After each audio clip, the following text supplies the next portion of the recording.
I know, but there's a comment on it.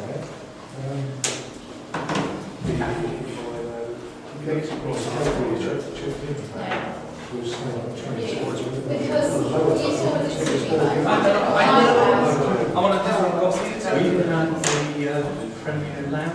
We get meal drinks.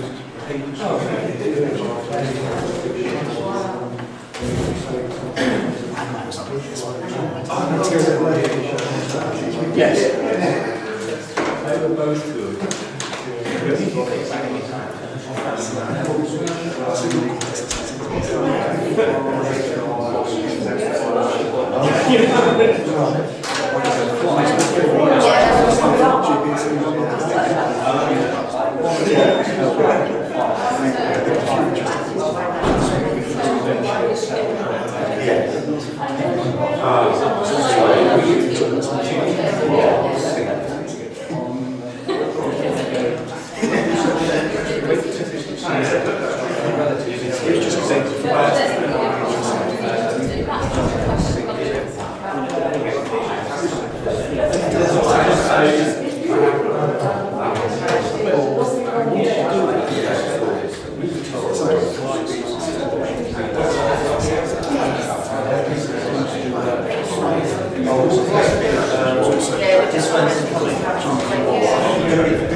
Good evening and welcome to tonight's Parish Council meeting.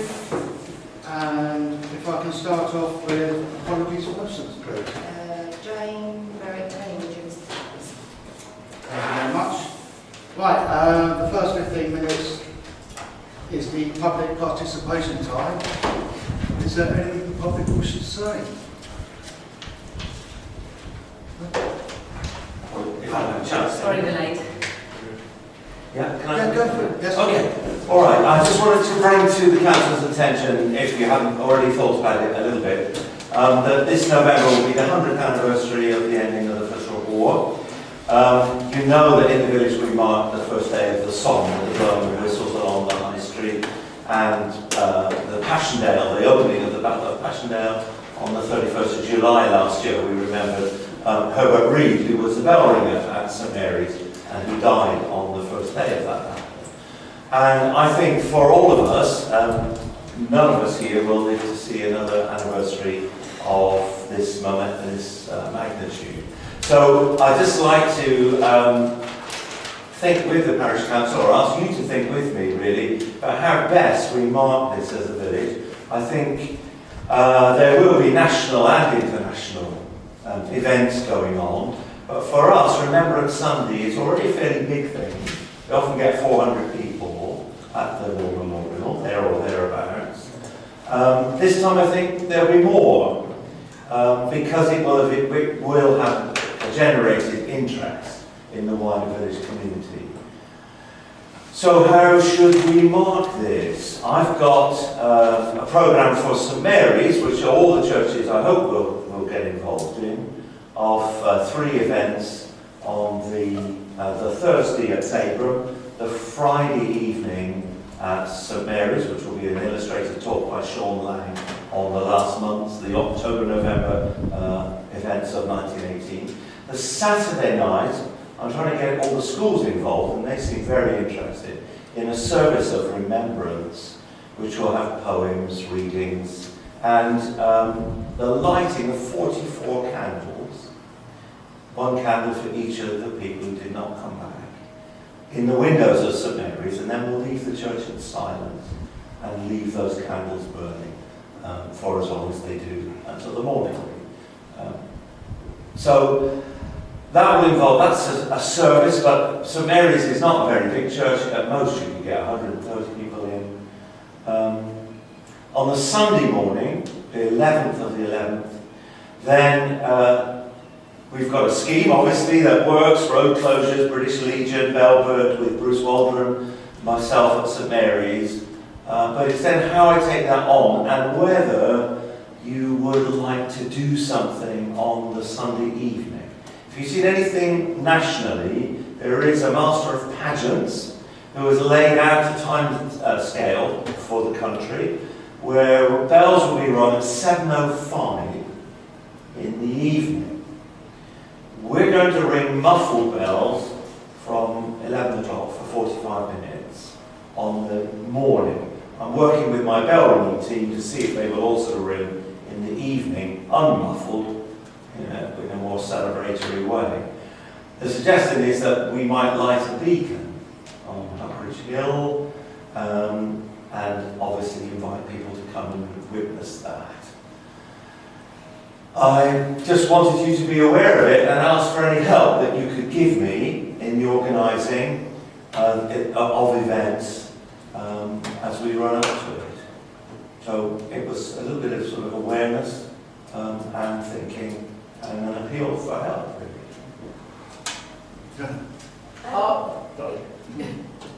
Sorry, shall I go first and say yes, I would certainly support anything that we can do to mark the anniversary. I think in the village there is a lot of support for World War I remembrance events anyway. The village college goes across to Ypres, etc. And also I understand from British Legion that as a village we have one of the largest remembrance ceremonies in the country. Really? So it would be nice to be taking a lead on that.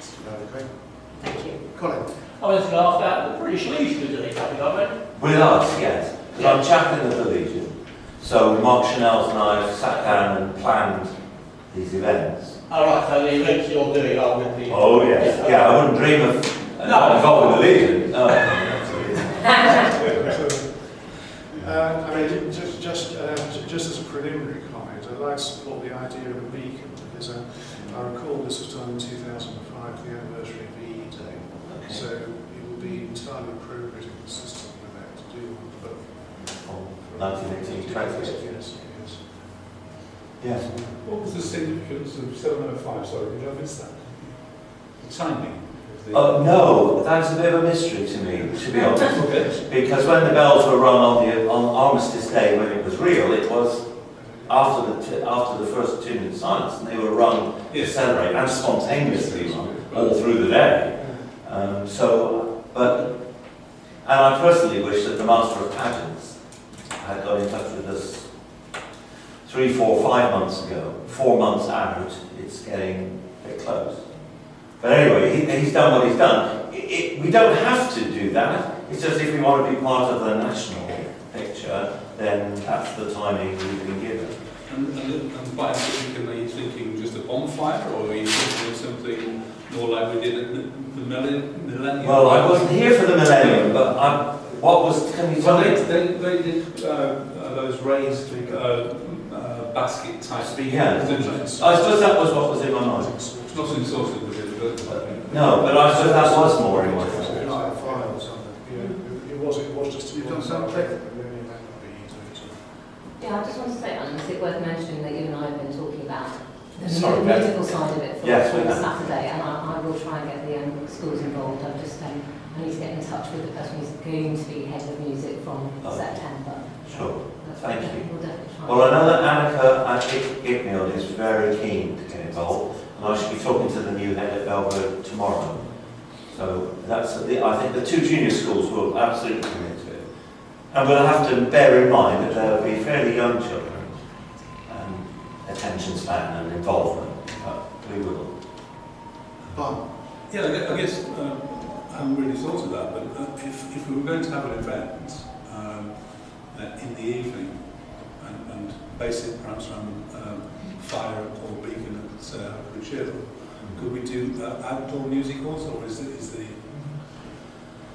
I think it's a risk. When I originally started to think about this about 6, 8 months ago, I wondered about Son Lumiere, and then I wondered whenever we projected, and then I thought, with the help of some friends, that this was a bit lunatic because of the potential weather in November. And if I'm trying to project film an image onto a wall somewhere or a screen, I could see nothing but problems. Mind you, we have some experience, don't we, with the people who do the film in the park at Grantchester, for example.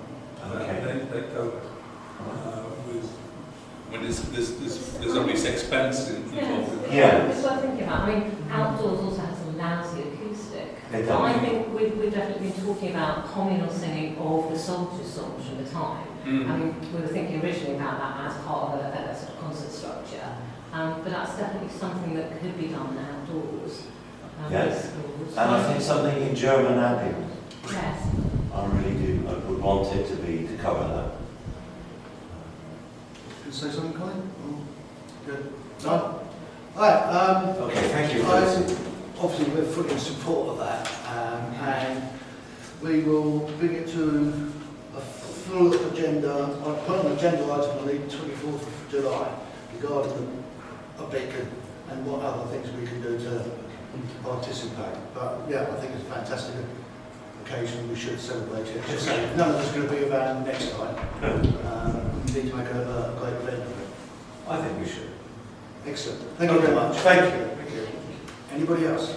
Yeah, it's a sector of things a bit more negative, unfortunately. But just kind of wanted to bring to your attention, which you're probably all aware of anyway, the parking situation down Church Lane. Yes, yes. Sorry if it's already been covered previously, but I That's fine. just wondered if there's been any kind of developments. I think was it yourself that was looking at sort of civil enforcement and stuff like that, and because once, twice, probably 3 times a week I should think on average now, it gets to the stage where you're at a real sort of pinch point between cars being parked basically just inconsiderately. I mean, it's all good to get a car through, but I mean, we live on Church Lane, we've had a scenario where we had to have an ambulance come out to the house with litters and stuff like that, and when it's like that, there's no way you get an ambulance through a fire engine. I just kind of wonder what the plans were, or if there's been any kind of development since.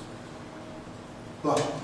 So we have a meeting, the District Council, in a week or so to discuss civil parking enforcement.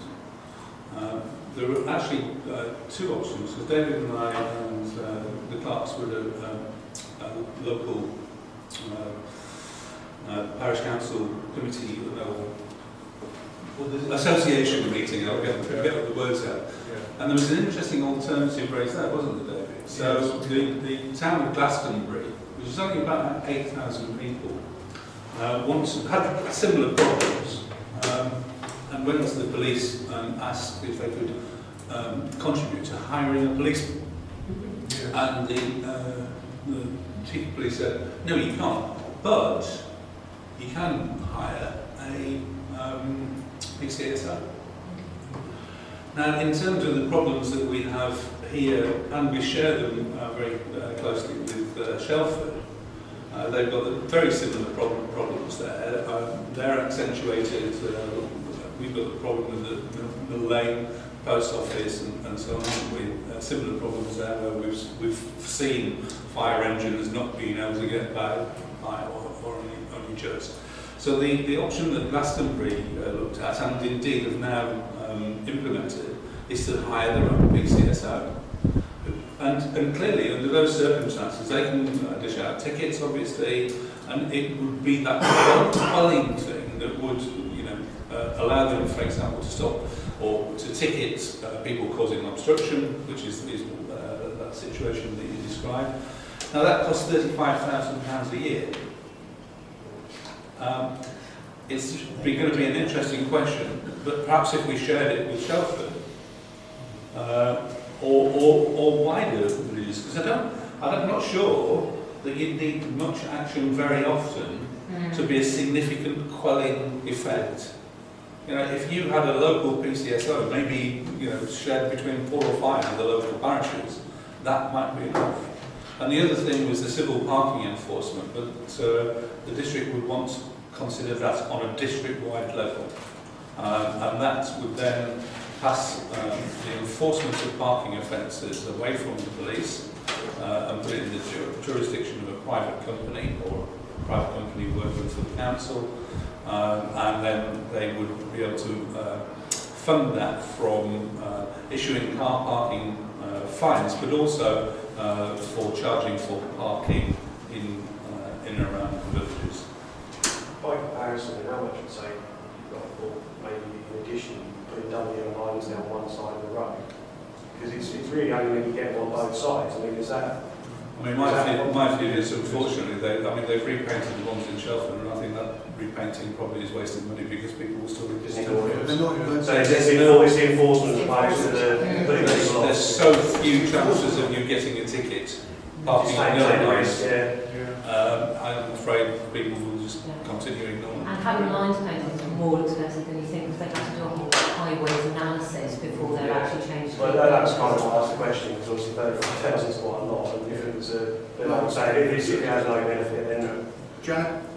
Yeah, I was going to say I'm aware of the problems down Church Lane and down St Mary's Road, and we have discussed it a few times at the parish council. I mean, the problem is when people park one side or another, you don't know when the last person has come and parked, because quite often what happens is you have a long street of people parked along the church wall, the churchyard wall, say, because there's a coach trip to London, or because there is an event in the hall, jump sale or whatever, and then the odd car comes and parks the other side, and that's when you get the problem. So actually enforcing it is going to be an issue as to who came last, if you like. I suppose then the signage or the fact that there be lines on one side, that kind of answers the question. Does it if someone's parking the lines there in the wrong regardless of whether they're first or not? So I think that's why I'd support double yellow lines, and although I understand what Brian's saying, and I was going to bring it up under item 67 about the local highways improvement, as to whether we can add that to the list. The other thing is, in the interim, I noticed at the fete, Alan, you had bollards along the churchyard wall, so that people wouldn't park that side. So the church does do that occasionally, and I know the community hall's got a notice or something on their terms and conditions that says please park considerately. So kind of people do what they can at the moment. It's obviously not working, and so I raised that under 67 as well. Just to answer that question about single yellow lines or no yellow lines and double, the police and support officers will ticket people for causing an obstruction, and they won't care who was there first. So I've seen them do cars causing it, they both get tickets. Well, I was. Janet's made the main point. I think double yellow lines would be benefit down there. I mean, I accept entirely the enforcement issue, but simply as guidance as to which side of the road to park. And I mean, I've got numerous photographs of some absolutely appalling parking. I mean, there's one where someone's parked up two feet off the curb and things like that, you know, on the road. Yeah. As much as I've heard what they're doing in Gloucester, that they're looking at hiring a PCSO, and it's 35 grand. The issue that I find, the only small issue that down I find in this is when you've got events, most villages have events at exactly the same time. So the PCSOs can only be in one of those areas. And we tried this recently with PCSOs and parking before. And the idea was that all the villages put in, and we got about £1,000 and we all put in, we get so many hours.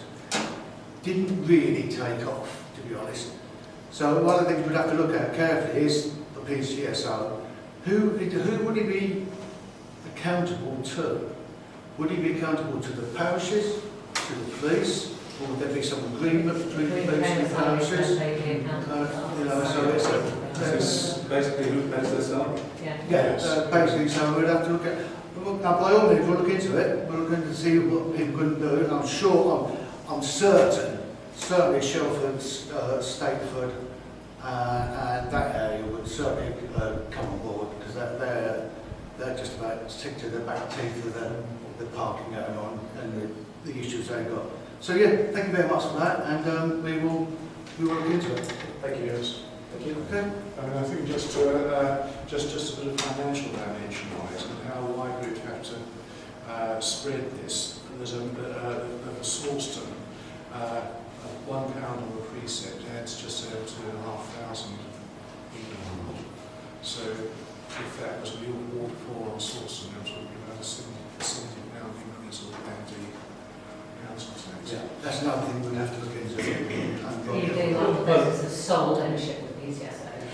Well, So you that's what I'm saying. And also- that's the only kind of wide area. And also they would actually raise some money from fining people. Yeah, well, yes. So they wouldn't get Right.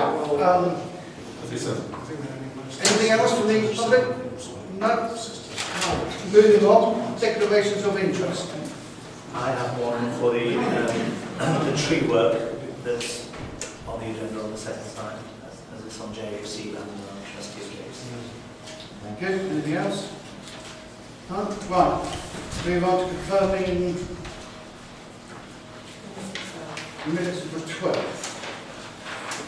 2 sets of minutes. Right. Starting with 25, 26, 27, 28, 29, 30 and 31. Okay? Okay, which one were you? Yeah, which one was this? Looking at? Using a 12th of June. 12th of June. Got two. This was This was constantly interrupted. Do I mention that? Propose. Thank you. All in favour? Keep your hands up. I think they should have this one. Right, moving on to the extra full parish council meeting on the 25th of June. 48, 49, 50,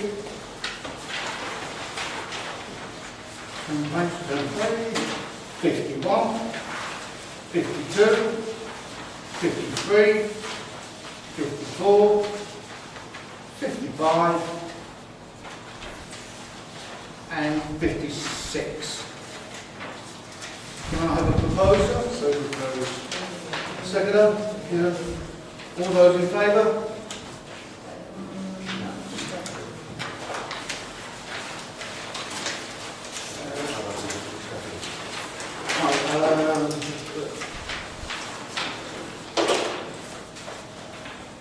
The cemetery meeting held on the 19th of June 2018.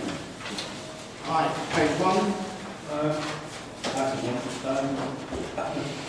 If there were 4 people there, 3 isn't unanimous. I think Mike can vote. I think Mike can vote for himself, but I don't know if he did.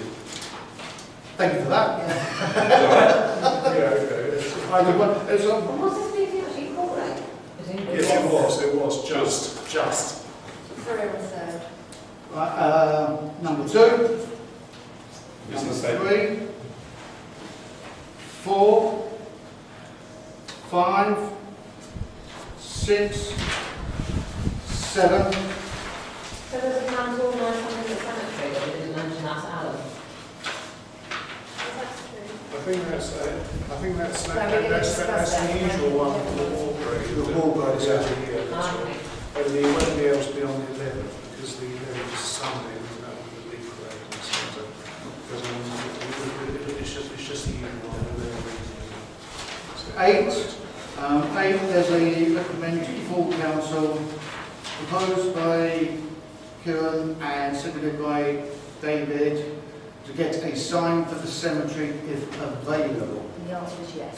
yes. The answer is yes. Yes, if you vote for it. So, So are we, what sort of sign? We're not based, we're not paid for it, it's from the War Graves Yeah. Commission Science Project. It's basically a sign to say there is a war grave Yeah. here. Yes. Oh, I see, thank you. Sorry, that it wasn't made very clear. The Township Rose, because the communication we had from the RBL, sort of War Graves Commission, was very sort of church orientated. It spoke almost exclusively about churchyards, and one of those is also available to various cemeteries, which it is. We just need to vote whether you right, want to so turn are we all up in favour of that? So is there a cost associated with that? No, no. All in favour? Unanimous. Number 9, to discuss the measures of burial headstones. Again, a recommendation to full council. You've seen the details in of the sizes. It was proposed by Kieran, seconded by David, to amend our policy and sign to read new dimensions. As I wasn't attending the meeting. Yeah, so this was, we have in our policy a certain set of dimensions, but actually a number of the existing headstones are bigger, and so it was felt it wasn't possible to enforce the smaller size anymore. So this is to regularise it and make the regulations equivalent to the largest one that's there at the moment. Okay. Anyone have any problems with that? No, so can we take the vote on that?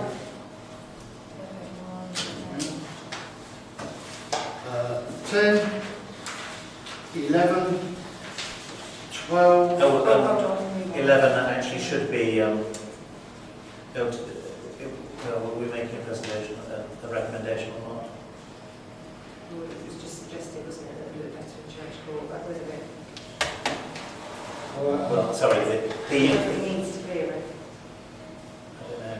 We did discuss, unfortunately, Mr. Chairman. This was the Royal British Legion, as part of the commemorations, they have available some benches, and they had asked whether a bench could be placed near the war memorial in place of the current bench that's on the corner of Church Lane and High Street.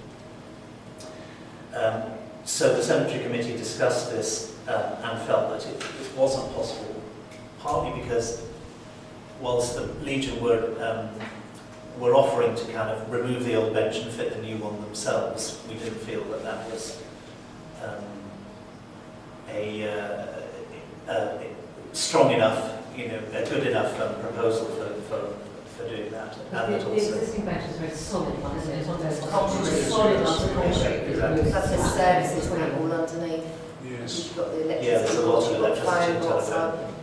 So I just bring it up, although it doesn't necessarily need ratification by full parish, but so that everybody's aware that that's what the Cemetery Committee suggested, was that they shouldn't put it there, and that we, as you see, made a suggestion that they should perhaps talk to the owner of Church of Horton about. I think they are actually in negotiation at the moment. Great. Okay. 12, which is also a recommendation to full. So the extra post, Yeah. spoke to Alan and he's got a quote, and it'll be about an extra £250 plus that. Okay. To get the, what Mr Mallows has said that's needed to Put it put into, Although, any other comments? Is this just metal posts and wooden fence posts? for that fence that goes along the back, yeah, to extra posts, because the fence It's is more low. wooden fence posts, so the fences, the posts are, I think the fence is coming away from the posts, and the way to secure it is just to put more posts in to secure it. But we say we can do it rather than getting the Right, so they probably need to be inset concrete. Yes, yes, they will be, yeah. But Alan can do the work, so the only cost is the cost of materials. Yeah. All right, yeah. Yeah, because we just need a vote for that. Right, all those in favour of that? Right, 13. Yes, 13. Discuss with Why the can't you board. still go on that one side? What? Yeah, sorry. I happened to have a conversation with Sawston Parish Councillor and District Councillor and County Councillor and Anna Blackman, who lives in Gerson. I mentioned that. Milton. Sorry, Milton. Milton. Oh, Milton. I'm sorry. I'll get the right. Milton. Sorry. It's been a long day. Yes. And they've had some successful work done on their memorial, and I just wondered whether you would like a reference from her to compare. She had the same problems that we discussed when this came up at the previous meeting about, you know, whether it was pressure washing or how it was dealt with and so on. And she reported very well on the work that they had done. Did they use pen? I honestly don't know. I mean, the bottom line is, Well, I was going to say, is for us to get Brooklyn to first of all, well, basically get a quote from Fairhope. okay, right, so I've asked for a reference from them, and the response from them is basically some personal changes within the business, and I'm now not able to do the work for us. So the only other quote I've got is the other quote that we discussed, which was £1,740. So, you're saying that Anna But could... who did they use then? I'm sorry, I don't have the detail. I'm just worried about timing. Yeah. This is Well, my concern, because we need it done before We've then. got, yeah, sure, we've got 2 weeks before the next extra meeting, haven't we? So if I brought it back to there, or before. When I need to get quite... Right, Can't you forward it to the clerk? Yeah. So that the clerk can get on with Which it. parish council is it? And I'll just bring them. Milton. Milton, right, well I'll just contact them and then I'll ask them All right. to try and get another quote. Joe, have you been in touch with other parish councils? Yes, and then a lot of them use, well, who we've quoted for. A lot of them what, sorry? Yeah, I'm Use the using companies who we asked we've quote. asked. What's the company? There's not loads. So we have no references for some people. Well, I haven't got reference, no. So there were 2 quotes that came to cemetery, one for 1,740, one for 900. So cemetery was planning to recommend to full parish that we went for the quote for 900. But as it was a company that we hadn't used before, Fairhaven Stone, we felt that we needed a reference.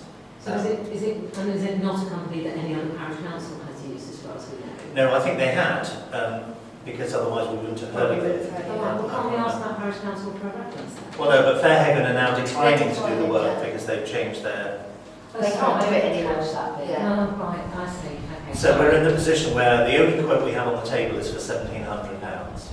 Although that's a well-respected company that's done the work in lots of places, it's still a lot more expensive than another quote. And so I think it would be better to defer it. Ideally to defer it to July if we can possibly get to the... I'll speak to Milton Parish. But even if we do it in September, I mean, obviously the aim is to have it done by November, and so maybe approving the cost in September is too late.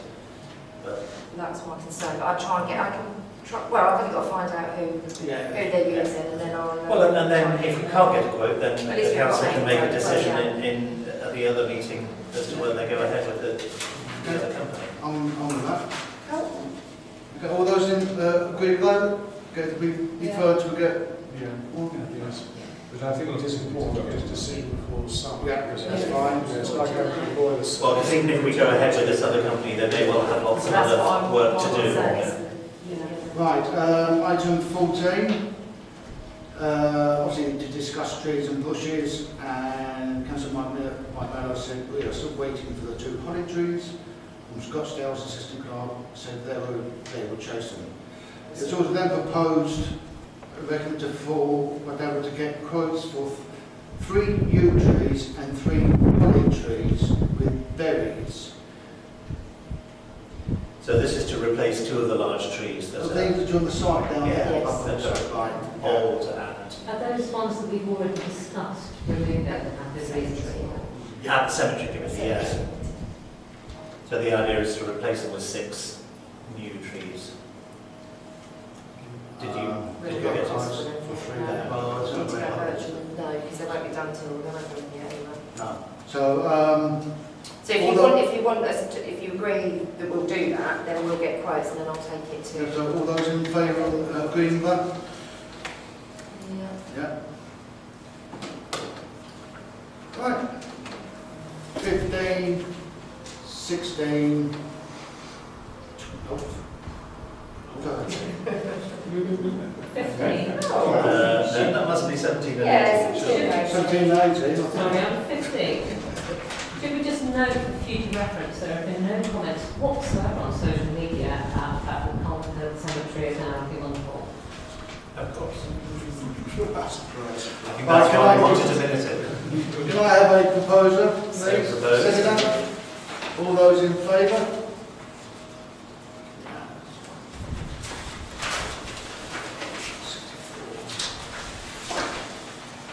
Right, confirm the minutes of the Finance and General Purposes Committee held on the 3rd of July. Can I just, before you get to number 1, Go there on. was one member of the public present. Who's not on Yeah, absolutely. Then remember, Furniture now. there? Thank you. Right, moving on. 1, 2, just 1 second, 1. Number 1, get the clerk check her notes, the proposal was myself. I don't mind calling his name being there. The seconder, or the... I proposed. Proposed, I second it. Yeah, you did second. You did, yes. Right, it's because when everyone shouts out at once, you just Yeah. play with Okay, Just fix around the names are on there. I'm sure. I'm sure Colin's... Okay, moving on swiftly to We can stay there. reserve, please. 3. No, Kevin, sorry, just as Bradley has mentioned himself, I'll mention him this time on 2. You should put his surname in there. Oh, yes. Yes, Councillor Raj. yes. Yes. Yes. Right, thank you. 3, 4, 5,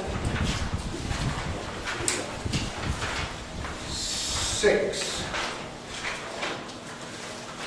7. Right, 7 is to come to full council to agree the updated version of the standing orders. Seconded by Brian and seconded by David, that we amend reference to the standard items 15.3 and 45.1 and change it to the South Cambs District Council Monitoring Officer. Any further comment on that one?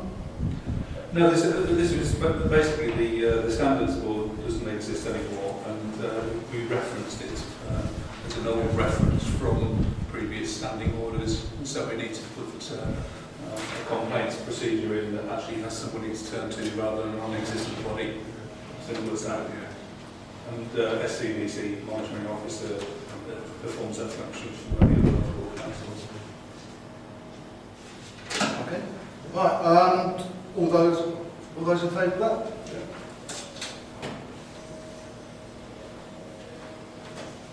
8, 9. To discuss the thing that's loose. Just comment on the refusal to purchase the land, the Vinces, to have first refusal. I know it's been edited out further down, if you like, for legal reasons, but it's certainly not the way forward, or wouldn't be the way forward, because the piece of land on its own has got its own entrance. And it would be more advantageous to visitors to have it, of course, to make it a bigger plot. Absolutely. But the parish council should hang on to it. Yes. And it would be worth far more to us than to visitors. That one was actually made during today's. Well, as you can see, we've got the 3 bullet points. The new lease to be for a period of 10 years, with vendors having the option of a 3-year break clause and the ability to break each consecutive year from the end of the 3rd year. Oh, actually, I think that's wrong. I think we Hold on, we got that in the second, in the Sorry, post. These are the 3 bullet points, then we've got what you've got said. And the bullet points are what vendors The were bullet asking points for. are vendors, yeah, that was their request, sorry. The monthly payment to continue at the same rate, and 3rd bullet point, vendors to have first refusal or to purchase the land should the council decide to sell. It was then put to be recommended to full council by Councillor Baxter and Councillor Jane Merrick that we continue to lease the land to vendors with a 3-year break clause with a year's notice for either side and revise the rent. Also to have a yearly increment with the rent, the clerk to seek professional advice for the rent value and also the capital value. For legal reasons, the parish council could not offer them first refusal if we were to sell the land. Jan? I just wanted to clarify. I think what we said was that the 3-year break clause should also be on either side. That's what we're, yeah, So that's what as long we're- as everyone understands that that's what it reads as, and it's not just the year's notice that applies to either side. Obviously, we agreed to propose that we ask a solicitor to draw up a new contract anyway, so hopefully they will clarify all of those points. So put on the first point. Sorry, Sorry, Beck. the yearly increment just reads a bit oddly. I think does. we want to revise the rents with the object of making an incremental yearly increase. Well, there were 2 things to potentially revise the rent now, but then to build in an inflationary increase every year to build that into the contract. Rather than the previous 10 years, there was no increase over the life of the So could we contract. just reword that bit? Am I reading this wrong? We say here, vendors to have first refusal to purchase the land. That's We can't do that legally. We dealt with that. Then we say parish council should not offer No, that. that's their, That's what vendors asked for. That's their list of requests. Vendors asked for that, and Yes. then we put in what the vendors got response. recommended to the Yes. council, what we suggested. Right, I'm reading it wrong. Yeah. Okay? Try to keep up down this end. You've got a lot on the plate. Yes, Just to no. qualify, did any rent increase, is that applying for the new lease or not? That's one that we're looking into, first and foremost, the rental value, and also the capital values that we're looking into. Yes. So So we'll there will be review a both. increase of some description. There will be. Yeah, because it hasn't increased in 10 years. Largely. When we say to have a yearly increment to rent is fine. Along with the capital value and the rental value, you should ask the value to also advise us what normally is the increment. Yes, I'm not disputing the sense of it, I'm disputing the English. I think it's an incremental English. Incremental increase is what we mean. Yes, it is. I don't think that's sort of So on the first point, that's gone for recommendation, are we all agreed? Yes. Yes. Sorry, I'm sorry, what did you mean by on the first point? We've got two. recommendable that we employ, Oh, I'm sorry, yes, I've got to say. Yes. Yeah. We're obviously having a dull evening, aren't we? Dance is called. Right, so 9 all factoring. All in favour? And then regarding the second point, propose that we employ a solicitor to draw up a new contract. Do we need to put a financial limit on that or not? Yes, Joe's got. Nothing is required. So there are 2 prices here. The first is the price for evaluation, Yeah. which That's the one we've just voted on. Yeah. So seek professional advice for the rental value. Okay, which is £875. And then the rough estimate for the negotiation of the new lease would be 1,500 to 2,000. So I think if we were to vote for 2,500 as a maximum, then we would instruct them. Isn't the new contract going to be very, very similar to the old contract? No, because that's one of the things that they're saying is because the arguments that Finn just may be putting forward to our arguments, and you could start getting a little bit muddy. I think the costs of having a lease, a defective lease, would be, would be considerably more than 2.5K. I agree, yes. Do you think Sorry, Kevin. I'm sorry. Sorry, I was just going to say to Kieran, does think 2.5 is enough? Because if it has to go up to 2, and then it's 875, I don't know if that... Well, the 875 is a separate issue. Oh, right, Separate issue, I okay. think. So you're saying legal fees up to 2.5, 2.5, and the other is 875? Yeah, which Okay, is- thanks. Sorry for asking. Yeah, no worries. What's it? The 875 includes VAT, No, it's plus VAT. plus VAT. But we don't pay VAT. Yeah, we don't. Okay, so on the second one, so your proposal we spend up to 2.5 grand, we all in agreement with that? Yeah. Yes. Yeah. Thank you. 10, the discussion possibility of the parish council office. Right. On here is, it was recommended to the full council, by Brian Milnes and seconded by Councillor Blackson, that we ask an original architect to come and discuss the possibilities for reconfiguring the internal space of the office without the need to extend. Any comments, please? Just say I have spoken to him, and it is possible. His original plan apparently was to have a larger meeting room, but apparently he's now due to cost restrictions, it was reduced. So it is possible, and he puts a value on it of about 7,000. I voted against this proposal because actually I think the office at the moment, my personal view is that the office is quite serviceable at the moment. It has 2 quite nice offices in it for the clerk and the assistant clerk. It has a kitchen, in case anyone public hasn't been here recently.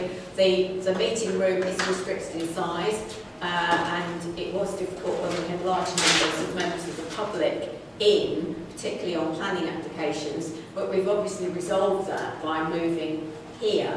So I actually think that because there are so many other calls on parish council funding for particularly environmental improvements, that recreation areas, etc., 7,000, even if it's only 7,000, could be spent quite nicely elsewhere.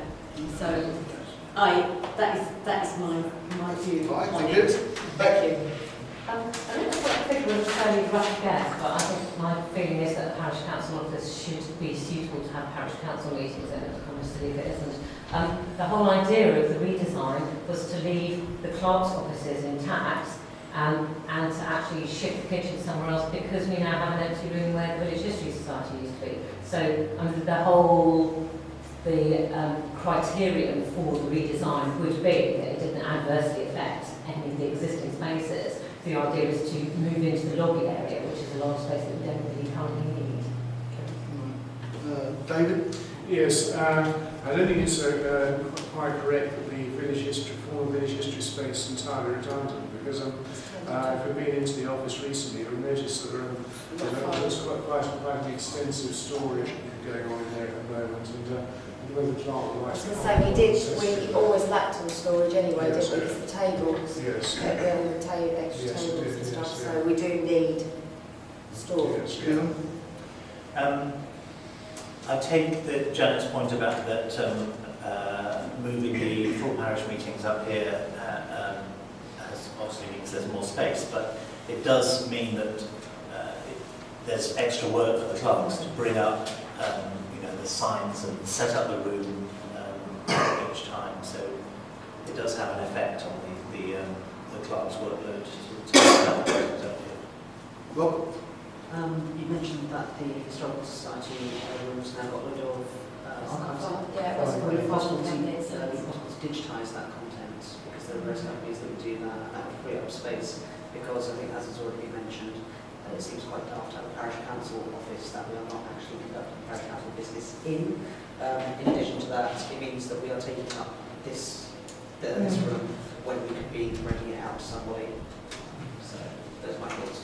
Pretty much what Rob just said. I think for less than 10 grand to recover quite a significant amount of space in there, especially if we can make alternative arrangements for the storage that Rob just mentioned, I think we should at least seriously consider it.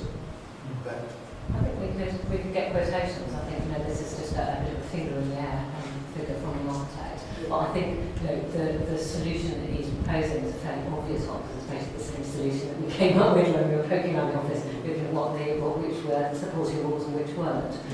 So I'm sure we could get other quotations for it if it may be possible, because it's not a complicated job. It's taking out an unsupporting wall and moving the kitchen. So I don't think it's a complex piece of work. So. Right, Janet, then Karen, then that's it. I was going to say, if the idea is to kind of extend inwards and move into the kitchen to extend the size of the meeting room and into the lobby area, then that means the kitchen will have to go into the assistant storage. class. Yeah, the kitchen will have to go to storages, and then we'll which means storage there'll actually be less room for, and also won't it mean that anyone in the day who uses the office and who needs to use the kitchen, because the group of they can still use the kitchen, so it'll be separate. It will still be separate. Did you see the plan? Right, okay. I was just going to say, I think we need to make sure that the clerk and the assistant clerk also have a say in what the final plans are. If it's going to end up with less... Definitely need storage. Storage is always going to cost an office. Yeah. Always, which is why since the History Society moved out, we had to move everything in there. So just one final point was that to make clear that what F&G proposed was not spending money at this point, but just starting the process. So this is, in principle, does the council support starting the process of investigating whether or not this is feasible? So without spending any money on this. We want to go back to the architect with the points that Janet's raised and get input from the clerks as well, and think about alternative storage solutions, and the fact that until we had an empty room, we have enough discuss storage. that near the time as a event. Yeah. I would like to say, no, sorry, we've been round it now. I'd like to say that I actually voted against this because I agree with just about everything that Janet said, plus other stuff. We've got the neighbourhood plan coming forward, the potential of a new parish council meeting place to be discussing that. There's potential of the land at Flinders being used, and I can think of better things to spend the money on than having the insides of the parish council better organised. As I said, we're up here.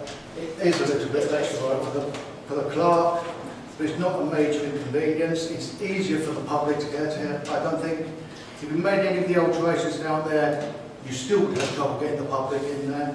So I personally am against this, but please vote how you feel. So all those for the proposal, please put your hand. The proposal is? Yes, it's to look into the possibility. Do we ask for quotations? No. No, it's looking into the possibility of having asked for quotations. If you agree that yes, we should extend the office, then I'll have to get quotes and take it to another meeting. But obviously, if you all say no, we don't want to do it, I'm not going to waste time. So this is getting quotes. an in-principle vote. Yeah. But we've got the information from the architect now. Well, I've just asked him if it was initial possible. idea. Just find it to see if there's something you want to move forward with. Yeah. All those in favour? 3, 4, 5, 6. All those against?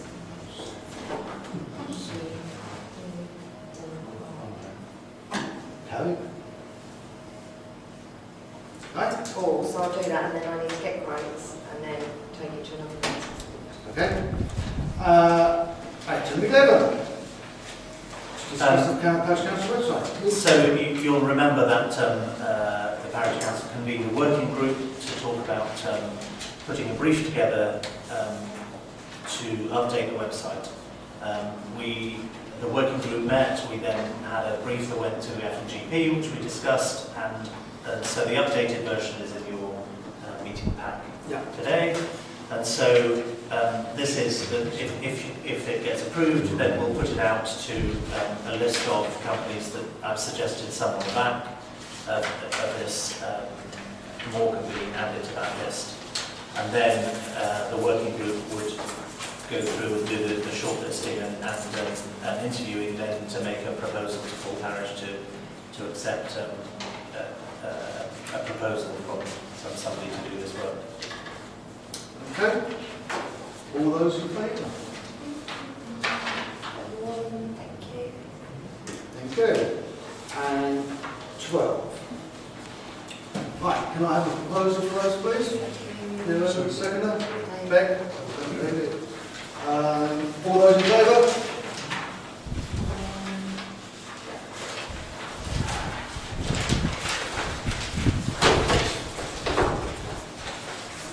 Right, planning applications. Right, so, planning applications, S/1988, 18/FL. New single-storey, two-bedroom residential bungalow, garage, carport, driveway, vehicle turning area, and extension to drop curb at the land of 5 rear. To the rear, of 5 Mayland Road, Sawston. Any comments? Brian? Well, I think David and I might be going to say the same thing. This came back because I think there was a discrepancy between the drawing and the heights that was noted on there, and we just wanted to make sure that they were consistent with each other. Is that? Yes, that's correct. I mean, I think the ambiguity has actually been resolved now. Yes. And so everything's all in order? As far yes, I think so. Any other comments? I think we also made clear in our response the ridge height that we're actually agreeing to. Okay, just to make it absolutely clear. I was just going to say that we have had objections from neighbours on this, on grounds of overlooking access, the impact on Baker's Road, etc. I think there've been 3. Right. Right, so do I have a proposal? Well, I propose that if the Parish Council are minded to support this, that we ask for commission development rights to withdraw. So it's a major issue in the reduction of the size was due to meet neighbour concerns. We would not want to create a situation in which that could be reversed through the development. Are you proposing that, though, Jen? I am, yes. Do I have a second for that? Neil? All those in favour of that proposal? 1, 2, 4, 5, 6, 7, 8. Those against? Those who can you You're against? against, yeah? I think so. The proposal is to support. Yeah, to support it, but remove the committee And development. abstentions. And Becky, 2 abstentions. Or a no vote. Oh, you'll never, yeah. No, Sorry, no, Brian. what you're saying is just in case this comes before the planning. Okay. Yeah. Item S/2208/18/FL, alterations to second floor with roof windows, demolition of boiler house, conversion of stable block to annex, construction of 2-bay car lodge and extension of driveway, removal of fence parallel to street and new temporary fence and hedgerow at the old Vicarage Church Lane, Sawston. Any comments, please? What? Have we had any complaints from any neighbours? They'll be on the website and stuff. I think that this is, because this is behind the hedge, I think. Yeah, I was assuming that the removing of fence parallel streets because there's actually sort of double fence. There is, yes, there is, yes, between yeah, them. yeah. I imagine they want to get rid of that. Yes, Yes. yes, I mean, I think probably the most contentious item in this very complex application is the conversion of stable block to annex, which would in fact create a two-storey dwelling in the annex plans. I think were the council to support this, but we would probably also want to, since it is described as an annex, we might want to suggest the standard condition that it should not be occupied separately from the main dwelling. Wouldn't it be better if it could be occupied separately? Isn't it more useful as a small dwelling for a small family than it is as an unoccupied annex to a very big house that's only in that case, the application should be for a separate dwelling, not for an annex. That's the thing. I mean, there is precedent on this site because I looked through the history of this site. I mean, I personally, I wouldn't have too much difficulty with that thing as a separate property. There was actually an outline approval in 91, which is it was S091891 outline, which did actually approve with conditions a separate dwelling on that site. Well, yes, But obviously that's not it's going to be more useful as two separate That's never So that's their choice to apply for it. Well, but I think if we wouldn't necessarily object to it being a separate dwelling, there's no point sticking in a condition that says we don't want it to be. Well, exactly, that's not an active decision. Can we make that suggestion, which is effectively say to them, if this is going to be a separate dwelling, you can please submit it appropriately, because we'd be in support of that. I mean, I think it's. I think if you want a separate dwelling, you should be applying for a separate dwelling, not trying to call it an annex. And I'm happy to consider it on that basis. Actually, you use the word car lodge instead of garage, I know. Well, yes, I was about that. Yeah, I was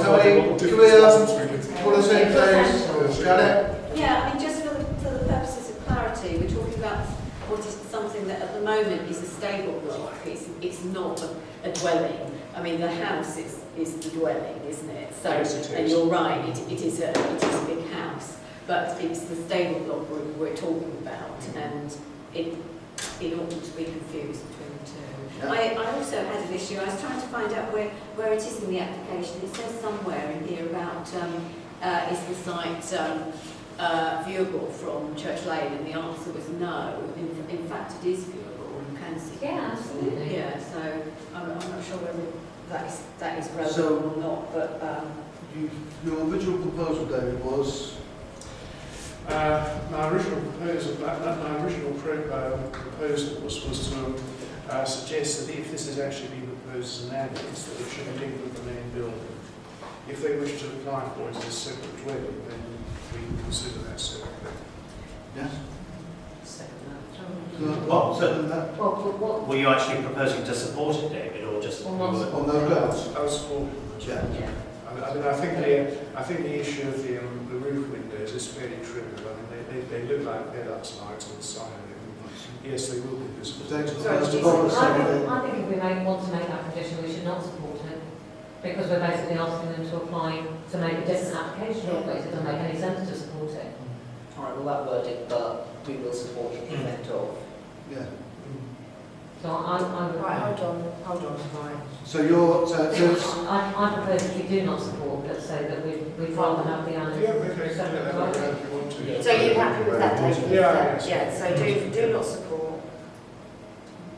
Does that make? It makes sense, yeah. okay. Do we have a second for Rob, second. Rob? Yeah. All those in favour of that proposal? 1, 2, 3, 4, 5, 6, 7. Those against? And those abstaining? 1, 2, 3, 4 abstentions. And one no vote? Thank you. So, 12, yeah. okay. Next item, S2442, stroke 18, stroke FL, change of use, part of existing building from storage to motor vehicle repair and MOT testing at Unit 15, Sawston Park, London Road, Pamsford, Cambridge. Again, it's Pamsford, isn't it? Yeah. It's You in don't need to make Pamsford. comment if you don't, but it's, Nice to know, thanks very much. That's well, yeah. Well, remember that the local plan is suggesting that the Yeah. Pamsford be counted as Sawston for planning purposes, so I guess that's why we get consulted. Any comment? Not yet, until the... Anyone make any comment, or we just noted? Just noted. Yes. I mean, Janet? Sorry, I was just going to ask for clarification about the entranceway and exit, because it seems to be going in and out onto London Road. Is that right? It is, there? yeah, that's why it comes in and out. Yeah. So is that an issue at the moment? Presumably all the traffic goes through the trade park, and obviously the trade park is being You have to come redeveloped, to- so that will be extra It's traffic just there. driving past our bikes and that. yes. I mean, she comes out on the London Road Even already. if that was an issue, Yeah. it's not ours to comment on because No. it's Bappsford. So. Excuse me, so, Well, no, we can We comment can on sit it. It is, we can comment. Yes, Yeah. normally you're consulted on applications close to your border. I mean, as Pamsford would be if it was one just on that side of the border. Propose we comment that we support it? it's up to you, make a I'm comment. use of the site. Yeah. I'm quite happy to second So that. that's, Yeah, that's second all those in favour? I'm in favour of that. I mean, effectively, they've been required to move off because of the redevelopment. Any objections? No, it's everyone. No, It's stations, one no, vote. one no vote. Right, moving on. Thank you. S249918FL, two-storey and part single-storey rear extension at 26 London Road, Sawston. 26 London Road, Sawston. There we go. Any comments, please?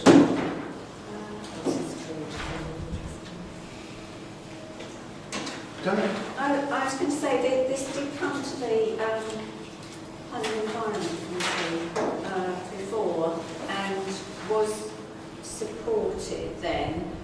Yes, 24th of April, it was supported then. And then the application was withdrawn. I'm not quite sure why it was withdrawn, except that it does say on the new application that pre-application advice has been sought about this application. I mean, I would propose, I can't see any differences. I don't know if anyone else could, but I would propose it was supported. Yes, Do you want to second that? Yes. Chairman? Yeah. All those in favour? And one no vote. I mean, neither of them was subject to TPO, it's just that they have to be in conservation. The next item is for a tree. S239418, sycamore fell, crown reduced, spread in upper crown by 4 to 4.5 metres on all sides. Crown reduced height by 3 to 4 metres to shape and balance at a column house, 2 Tannion Road, Sawston. There. I'm sorry, I haven't looked at this one, but did they give a reason for wanting to fell the ash? I would have thought I've gone to keep No, it. they are felling the ash, sorry, so there should be a comma between fell and ash. It's sycamore to fell. It is fell. Sycamore ash to Right. fell. Okay. It's the aim to shape and balance. Yes. Yeah. Yeah. Whereas Yeah. the sycamore is to fell. Can we ask why Can we the ask sycamore why? is to fell? Sycamore to fell. Yeah? You can ask why. Yeah, I don't know the detail, but I know JHC, we wouldn't have been recommending it unless a tea tree or The reason I asked is, because sycamores are basically quite like weeds, whereas ashes aren't, so I'd be much more sympathetic to having sycamore than the reasons for it having ash. I mean, certainly looking at the area on Google Earth, it's very, very overgrown, isn't it? I'd imagine that it might be part of the thinning out, but I respect it. Yeah, I don't know for sure. I mean, neither of these are the subjects of TPOs, it's simply because they're in the conservation area. Yeah. When applications come before us. So, do I have... I'll ask the question and I'll take it to full parish in July. Okay. Well, steering the conversations Yeah, go have ahead. an interest, but if people are minded to Sorry. approve. I have a mind to accept the proposal, but it doesn't say anything about putting another one in, which we normally would like. So I would add that to my proposal. So you but, support but ask Support, for yeah. a replacement tree? Yeah, But okay. it may be that it's a crowd, but it's a shrubbery anyway. Yes. Do I have a seconder for that? Alan, thank you. All those in favour? 1, 2, 3, I can't see now. 4, 5, 6, 7, 8, 9. Those against? Those abstaining? A no vote. And a Two no noes. vote. As Okay. far as the tree is concerned. No, it's sort of the Yeah, they are. Right, on to item 66. Accounts for the month of June 2018. Any comments? There's just one amend on that, it's the John's ambulance. I think your sheet says there's only listed for one, three yeah, people that cost is attended. only for one, it's not been put on there properly, so the cost for that is £730 plus VAT, which takes the total for the checks to 9288.78. Okay. Any other comment? Propose to accept, Mr. Chairman. A seconder for that, please? Ian, Neil? All those in favour? That's not for you, sorry, I can't see. Abstain. Thank you. Those against? Abstentions? Right. To discuss the LA County Local Highways Improvement Scheme for 2019-2020. Any suggestions? Janice?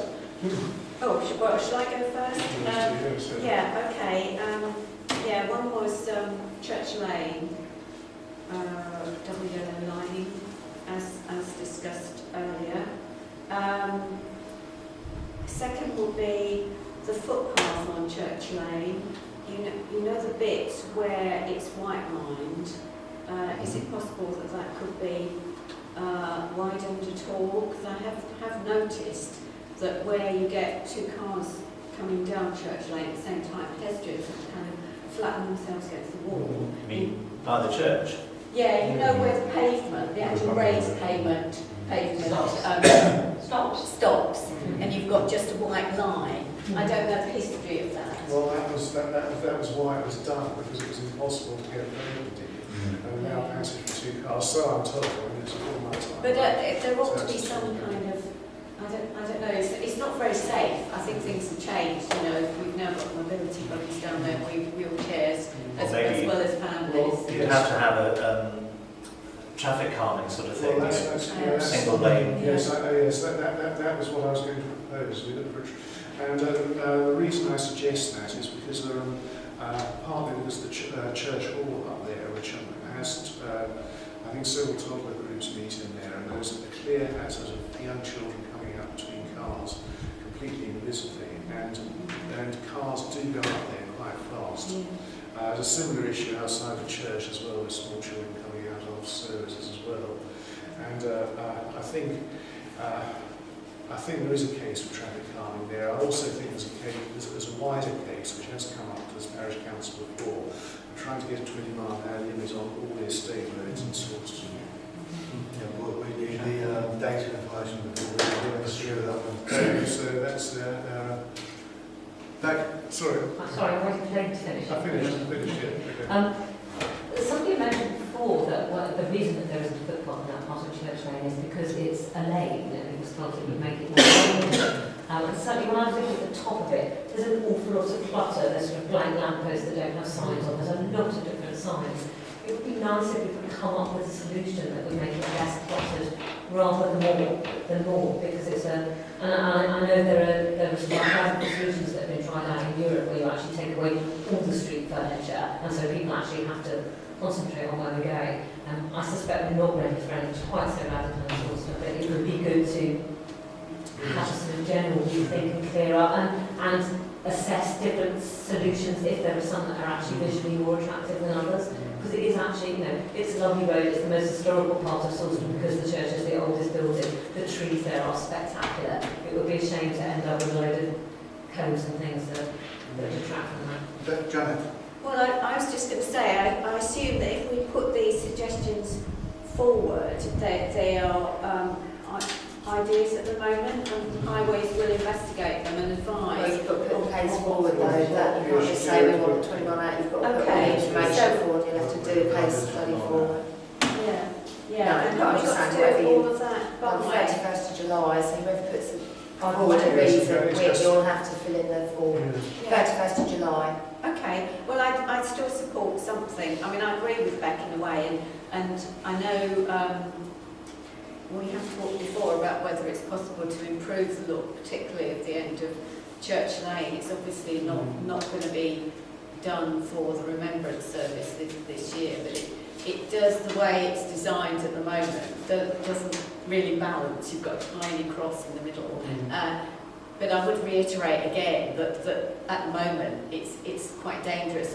I suspect that when that white line was put in, yes, there was less traffic going back and forth, and unfortunately people do speed. The only advantage of having poor parking in Church Lane is it cuts down on the speed limits, and people do drive really fast, and the same is down the high street, unfortunately. The other suggestion I was going to add is the one that the Bellbird have mentioned several times, which is the footpath along London Road between Church Lane and up to Orchard House, that bit, because it's very winding, very narrow, and what the Bellbird have told me is that quite a number of parents don't want to give permission for their children to go down to Orchard House when they have concerts for the residents there, simply because the pavement is too narrow and they feel it's too dangerous. I mean, it's a terrible situation. We feel we've got parts of the village that school parties can't walk along safely, so that is another area. But I'm not a highways expert, so I don't know what can be done. I just suspect that that's going to need a radical solution. I mean, one of the things that I casually discussed with somebody and haven't, done any proper investigation about at all is whether it would be worth hugely widening the pavement there and actually making that one way, working out a one-way system through Sawston that would slow down through traffic and actually work for that area. Because if it stops people walking around the village, then it's a really bad idea. And it's really yes, I think returning to the issue of Church Lane. I mean, I take Beck's point about shared services. I think probably shared services, where they're being used in Holland and also in urban situations in this country, tend to be in rather busier areas where you've got a lot of pedestrians and in and out of traffic, rather than in areas where there are few pedestrians and traffic would tend to speed, and particularly in ill-lit areas. But I think one thing that it might be worth considering, possibly not on this round, is converting the end of Church Lane into a single-arm junction. So if you lost one arm, and that then became a pedestrian area. Is that okay? Well, could you just Because explain? it is a massively over-engineered junction. It forks on either side of both sides, both ways, aren't they? Yes, that's one of the possibility of using one of those forks. I just throw that out as an idea, but I'm not sure that that will necessarily be supported by traffic officers. well, I don't know. Maybe I don't know. It's certainly worth asking that, I guess. I mean, no other junction off the High Street has that type of configuration. I mean, you have more traffic in Mill Lane on New Road without having to have that stuff. So there are other places that we've talked about, traffic surveying with your speed box, and that's the sort of evidence that we need to put into this conversation, isn't it?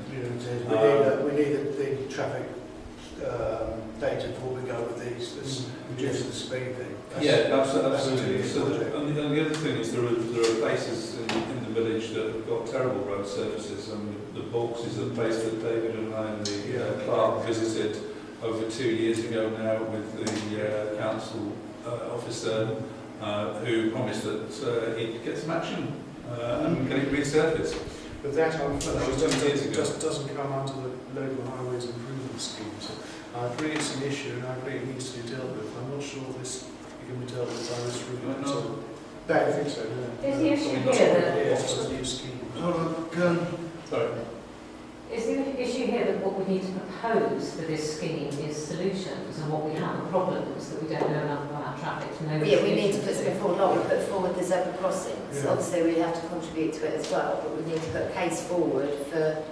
But I think our traffic problems are complex, aren't they? And I don't think we know enough to come up with solutions. So it may be that there's nothing simple enough to actually propose to this. I mean, we can talk outside this meeting about Church Lane and see if we can come up with, you know, simple things that are worth trying, that are worth applying for this for. But otherwise, you know, I don't think it's going to fix. I don't think we're going to find a solution to fix the high street now. No. I mean, David, I'm sorry. Janet has her hand up. Sorry. I was just going to... Yeah. Okay. Thank you, Karen.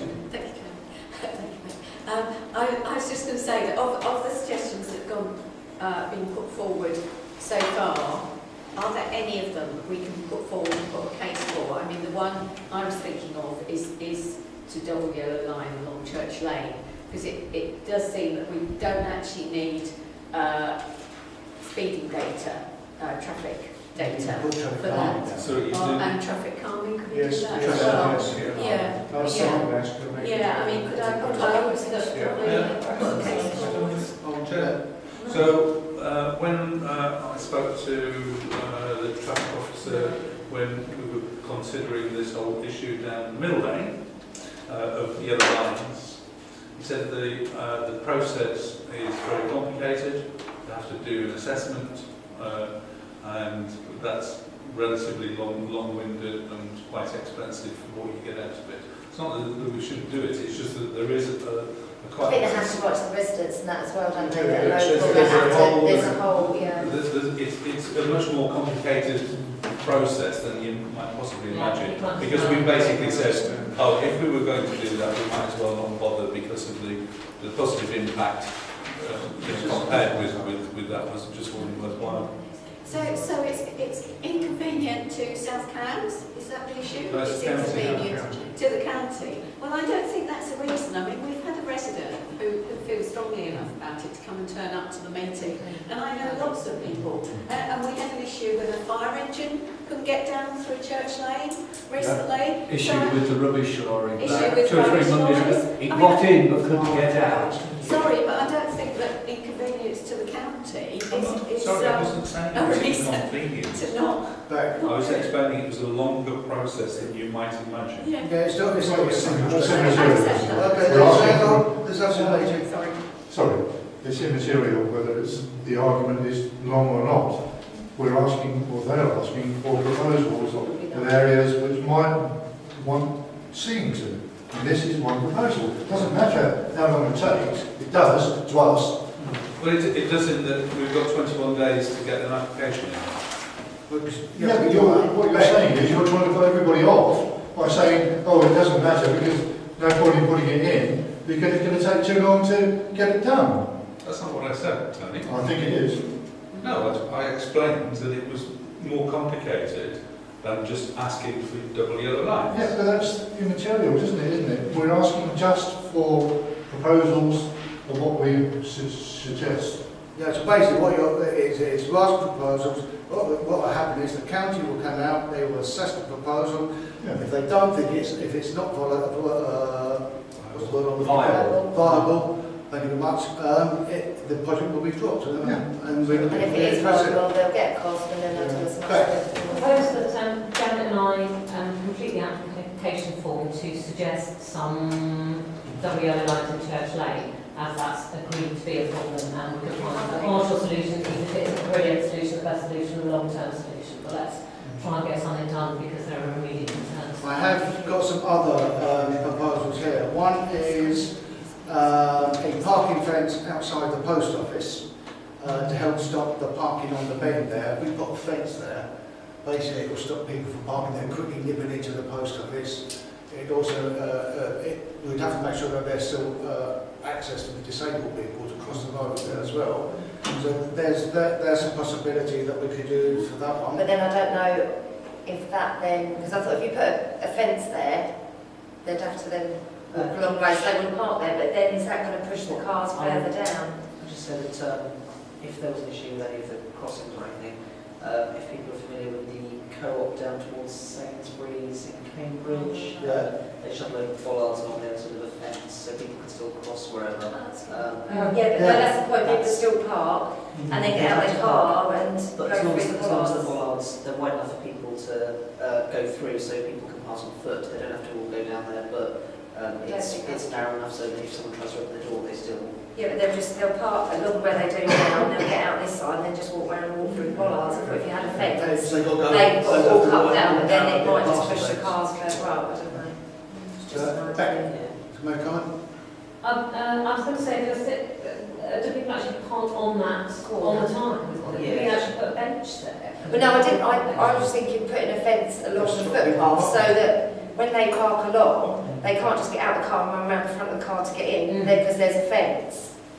But then would that push, how long do you have the fence? And then would that just push the cars further down Mill Lane? Well, but that would be better because it's the proximity to the turning that says, I've turned off there with a bicycle and nearly gone into the back of the car, so it's actually the distance from the junction that's an issue. The other day when I was in the post office on a Saturday morning, there was a car parked literally right on the bend, and it wasn't even someone who'd come into the post office. They returned to their car from somewhere else, the other side of the road.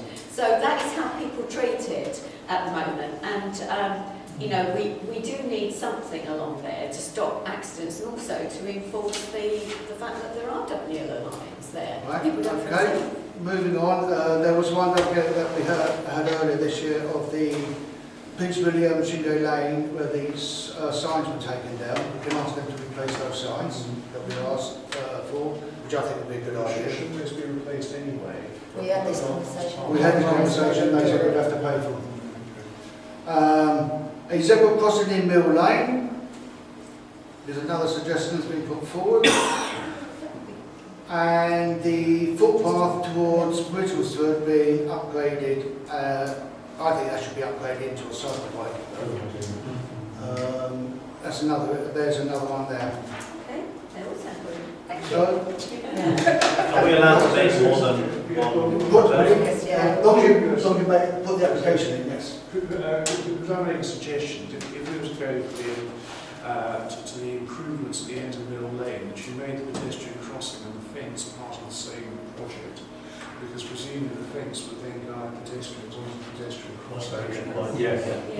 I'm not sure you can have a pedestrian crossing very close to the junction. No. It has to be down. Yeah. Right, so Becky, you still proposing that yourself and Janet complete the form for double yellow lines in Church Lane? And sorry, what's that about? Well, should we, or what we're going to do, Karen, we're going to take these one by one and vote on them now? Or... Well, I don't know what, I'll just... Well, you can make all the work, you don't just vote on one on Which one's in block, if you want. Or you can vote individually, but I can say the time is getting on. You had a proposal which was seconded for Church Lane scheme. So the second is... Who seconded it, sorry? Second, so that will be... Everyone in favour, everyone Double agrees yellow with lines in Church Church Lane? Lane.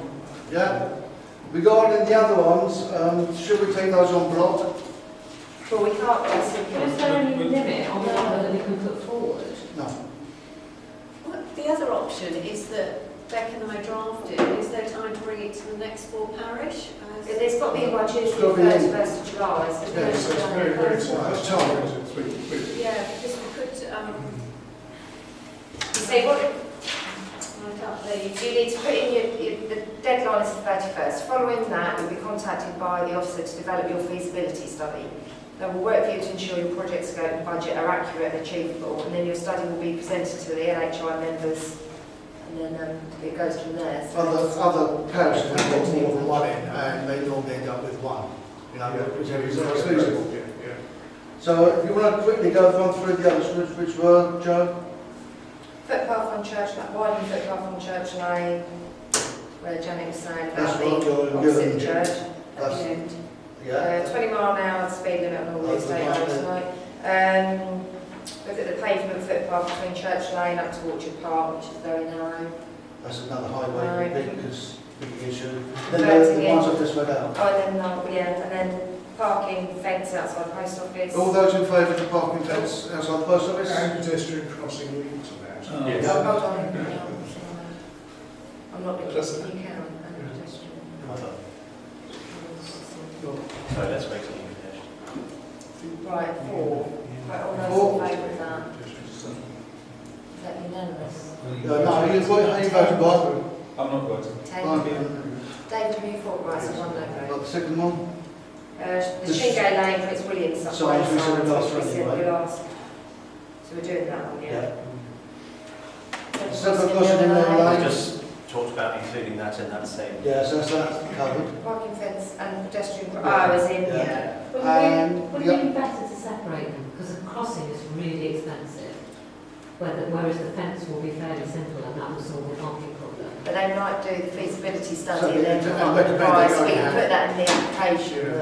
Would there be any harm in asking for both because they might reject one and then go for the others? Well, Basically, this is- this is What what they we're were doing, doing. feasibility anyway, they were saying, you know, They you might don't say you have the can't whole have lot, the it's going to fence. cost this, it's not feasible, or you can just have, which is what they basically done when we asked the Chevron Carling up New Road. They came up with other suggestions, knowing what we wanted. And then the, Footpath towards Widgersford. I suggest that if we ask for it to be upgraded to a cycleway, they'll say no because there's already a cycleway between Sawston and Middleton. And we just ask for that footpath to be resurfaced. It's in a appalling condition. Yeah. They keep promising to resurface it. They promised about that's 3 fine. years ago. And I'll volunteer to write that one up. I'm happy with that, yeah. Good idea. Vote for that one, just. All those ones? All bar one. Sorry, what?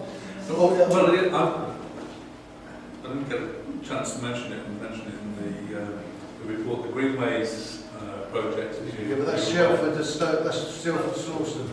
There's 4.5 million going into all of the greenways in various locations.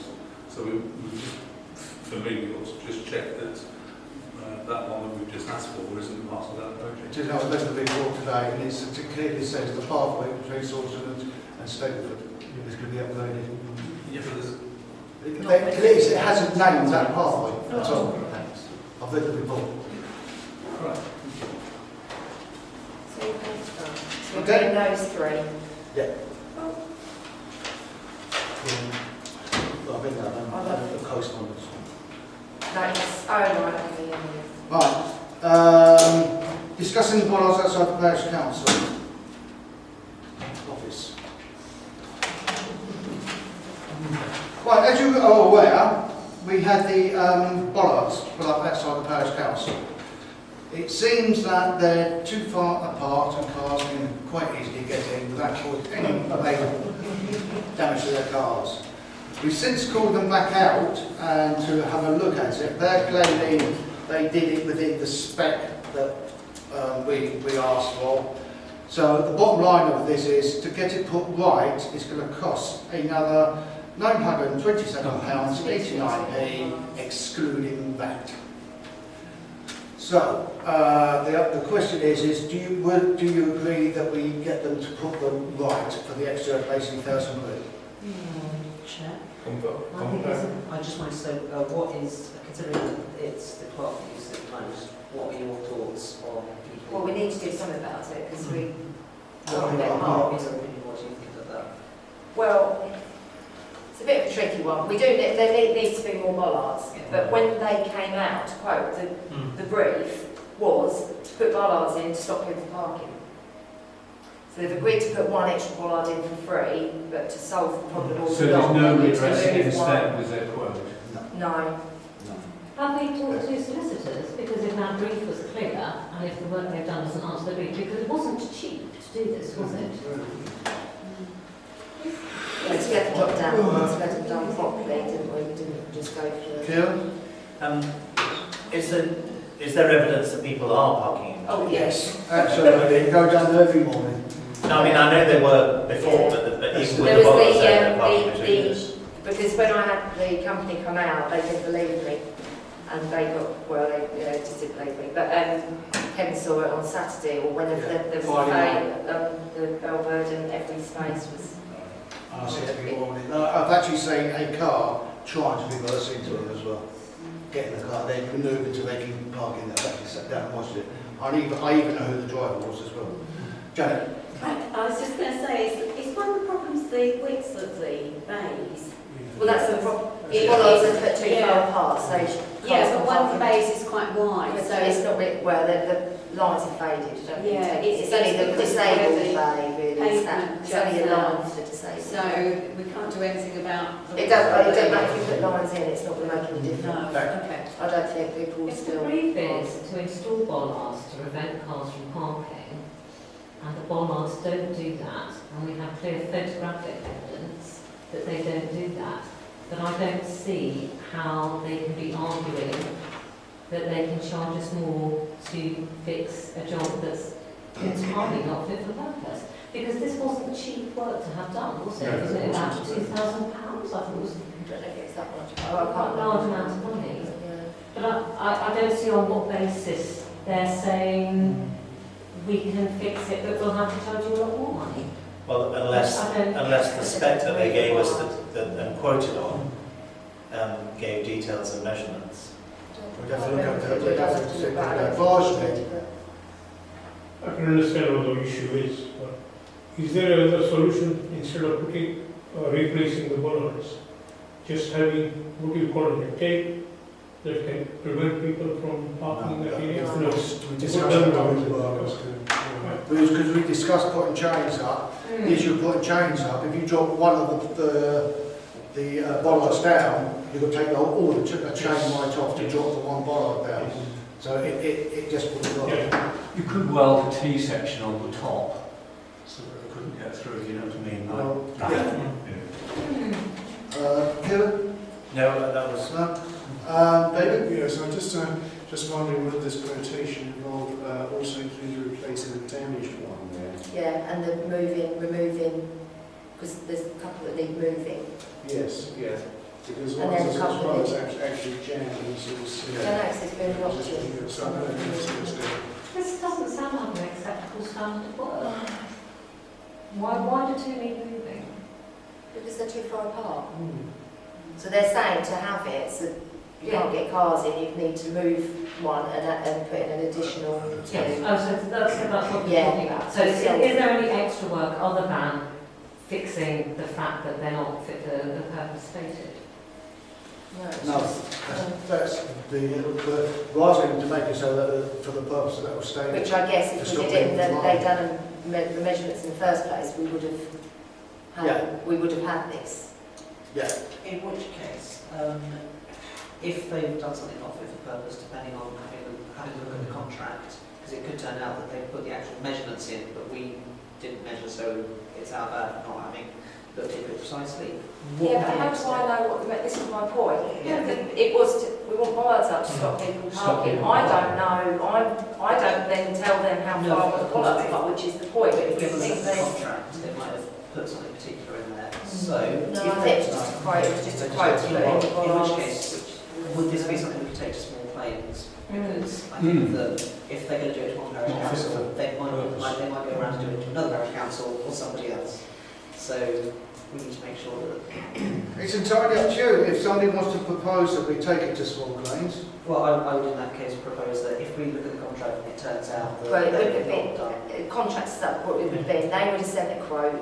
We've asked them to come out to quote for the bollards. They've sent a quote in to tell us what we need. I think you've been struggling There is no contract with dimensions. Because we stood there, we argued with them when they came out the second time, and they're pretty confident. And in all honesty, if they realised it was going to go down to small claims, I think they would have said, look, we'll sort this out and put it right. They were adamant that they weren't going to do that. But I didn't expect them to put bollards in, stop people parking and leave space. Do you know what I mean? I didn't. So I've just asked that.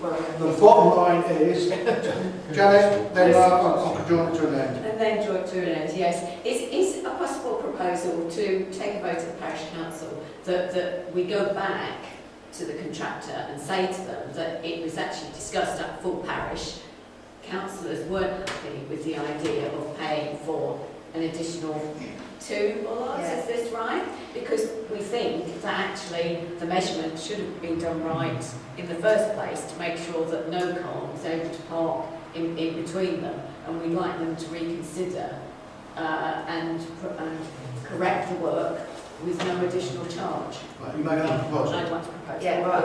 I'll second that. And maybe say that our next proposal will be to go to a small town school. Because they have that proposal to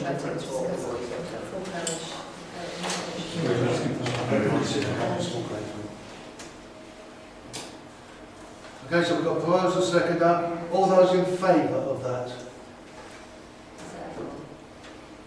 Yeah. No. No? Who's got that? Kieran. I'm going to abstain. Because I agree with some of what the proposal is and some I don't. So the proposal for the second part, I'm not happy with about small claims court, because once you start litigation, it could escalate quite rapidly. For the sake of £100,000, we might be saying, I wish we'd have done the other one. But for the threat, I think what we can do is we can ask that we wanted to say you couldn't park cars. Why didn't you? I agree with that. And we'll see what they come back with Yeah, on I that. think Okay, that's it. right. Moving on.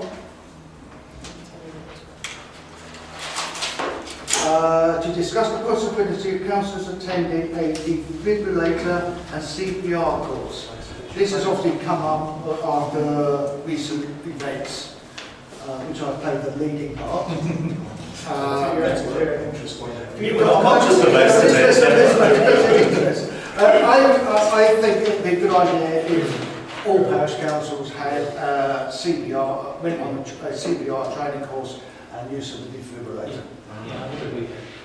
Been on to the AED training company, and they are quite happy to come and do, because it's community awareness, there won't be a charge, they just ask for a donation, but they're quite happy to come out and do it, so if you want me to organise something. All those in favour? Well, before we do, I was going to say, before we do, because speaking to Hannah Paramedic, who was very keen on getting this, basically publicising this more, she said she'd be happy to come back and talk about this. So can we see about actually getting someone involved who is there?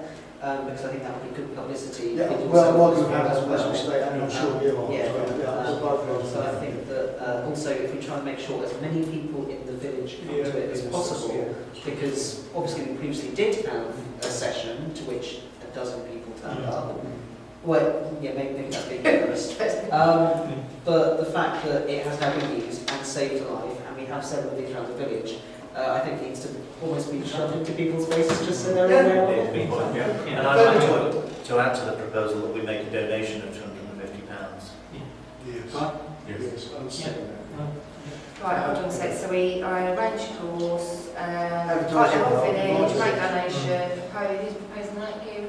Right, Do we need to all ask those- them for maximum numbers? Well, I think, yes. Is there a maximum number? I'm sure she'll have advice us. Yes, yeah. Right, all those in favour? That's unanimous. Right, to discuss co-option. We discuss the process of something more. Just to confirm, apparently it doesn't, how we go about doing it. I know it was long-winded, we did it last time, but it was the correct way of doing it. We can do it how we want to do it, however, the majority, as long as the people that are co-opting on get a majority vote, and they can they don't have to wait 6 months.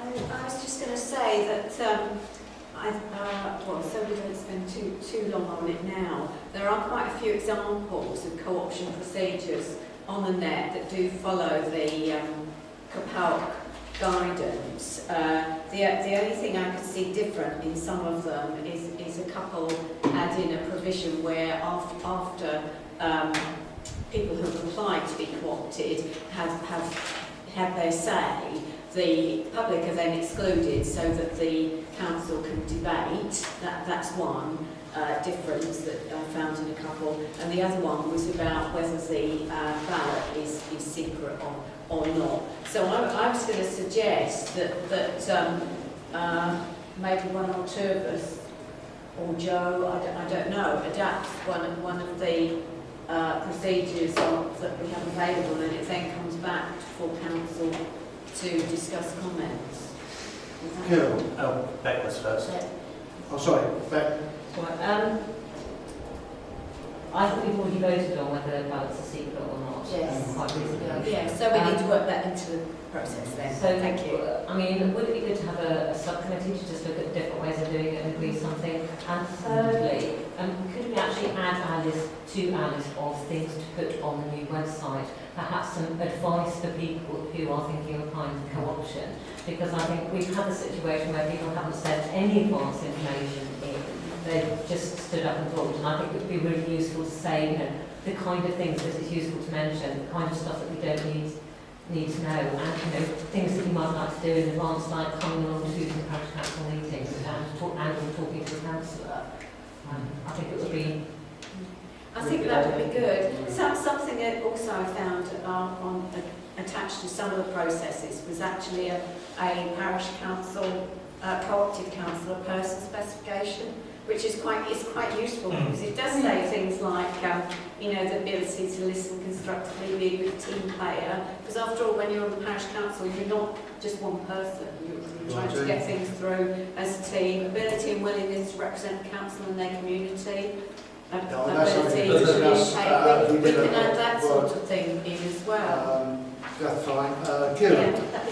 I was just going to draw together what Janet and Beck were saying.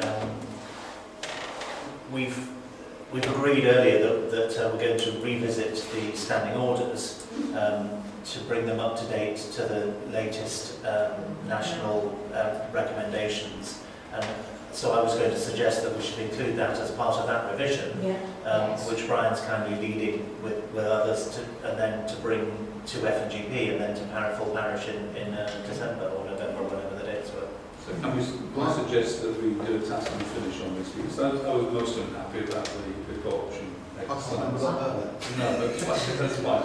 I was totally confused about what we were doing when it was unsatisfactory for most of the people here, but particularly for the people who stood for co-option, one of whom is back today.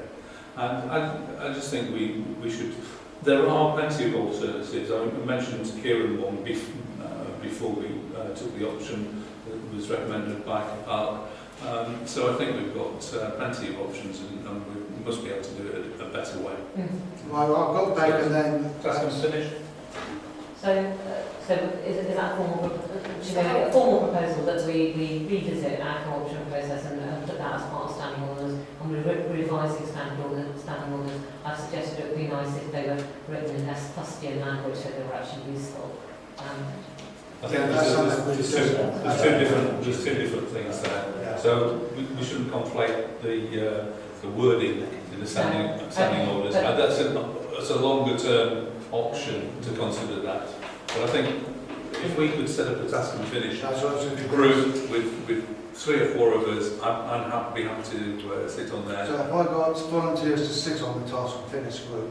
Yeah. Kieran? Janet? Did you put your hand sorry? I did. You did? Yeah. I did, yes. Yeah. I mean, the only other thing I'd add is whatever is produced, I think, needs to be, I mean, I agree it needs to be part of standing orders, but I think it also needs to be something that we can kind of lift out, so we've got it with us at a future co-option event as part of parish council, so we all know what we're doing at each point. And I think that finish group would make all those recommendations. Yeah, and I think a procedure like that would 1, 2, 3, 4, etc. would clarify that. That's fine. Okay, so we're happy with the task. Do you need to vote on that?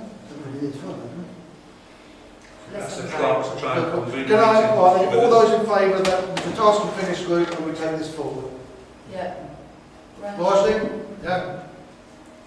Right, so to delegate powers to comment on planning applications during August. due to the fact that we have no meetings, planning meetings during August, in the past we have delegated powers to the chairman of and the vice chairman of the planning committee to make decisions on that plan. And our chairman has to advise that anything really major comes forward, that there's a very full special meeting. Yeah. It's basically routine applications. Okay, I'll propose that. Second. All those in favour? Yeah. To discuss the village design statement. Or should we defer this? Well, I think we defer this at the moment because of the neighbourhood plan. Well, actually, Janet, that went to that meeting, but I think, I'll be succinct. We have an opportunity to apply for funding to produce a village design statement. It has to be by the 26th of July. By the 26th of July, there's 4 to complete. I was going to propose to Parish Council, if we need this proposal, that Parish Council supports putting forward an application for funding for a village design statement. That's fine. I'm happy to second that because I think there's a lot of development coming to the village on a very short time scale, and if our ability to comment on design is limited, and the absence of design statement, or at least design statement in preparation, we're just going to get standard estates, standard houses, and very undistinguished new developments. So is the proposal to apply for funding to write a village? It is what is it? Yes. Yeah, can I just ask quickly how this interfaces with the neighbourhood plan? Is it something that would then form part of the neighbourhood plan? Is it a separate thing?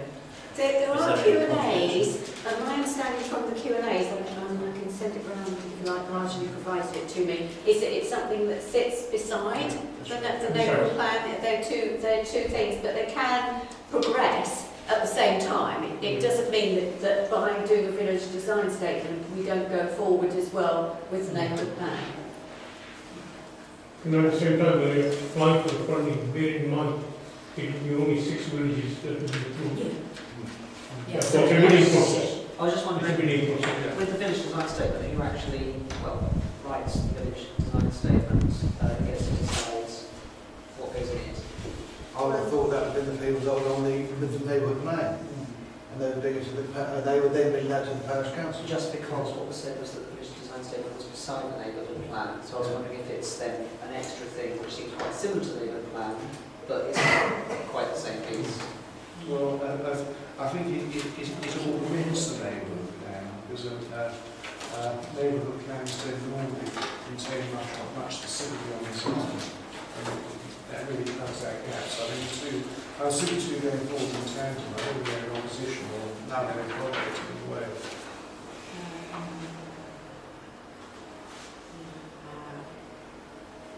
Yeah, I mean, we get part of the project is part of the funding will be provision of consultancy support. So I think consultancy support would advise on how's the best way to go about it. I was looking to see whether there's something specific about who actually creates it. Sorry, can I suggest, Chair, that rather than wait for some detail here, could we agree in principle to make an application? Yes. Just a So all those in favour, we okay? Yeah, that's all in favour. Right, updates from the district councillors. Having been the first time I've actually got to do this, how do we do it? And Brian, seeing as you're a district council, do you want to come with me so that we can do this together? We can try it. Although we're not going to take very long, are we? I think we're going to do a very abridged version. So should we start? We didn't get a chance to do this last time because of the... This is not all we got. It's slightly uninterrupted proceedings. On establishing the new district council, obviously that took effect at the meeting, annual general meeting on the 23rd of May. One of our first actions was to establish 2 new committees on the District Council. Firstly, the Climate and Environment Committee, which is going to be looking at ways that the Council can positively influence the environment locally, both itself and in partner operations to reduce damage and climate, damage to the climate and improve the local environment. And the other new committee is the Grants Committee, of which I'm the Vice Chair, and we're currently reviewing the grants that have been listed by the Council to make sure that we give maximum benefit to the public and make sure that we give that money where it's most needed within the community. And we've also established a Brexit working group, which is going to look at the ways in which the Council can help businesses around South Cambs to cope with any of the anticipated or actual consequences of Brexit. Not that we know quite what's going on again at the moment, but there we are. But you've heard behind it what is going on, you let everybody know. Well, yeah, if I know, you'll be the first to know, Kevin, but there you go. And Brian is on the Planning Committee and he's also Deputy Chair of the Scrutiny Committee.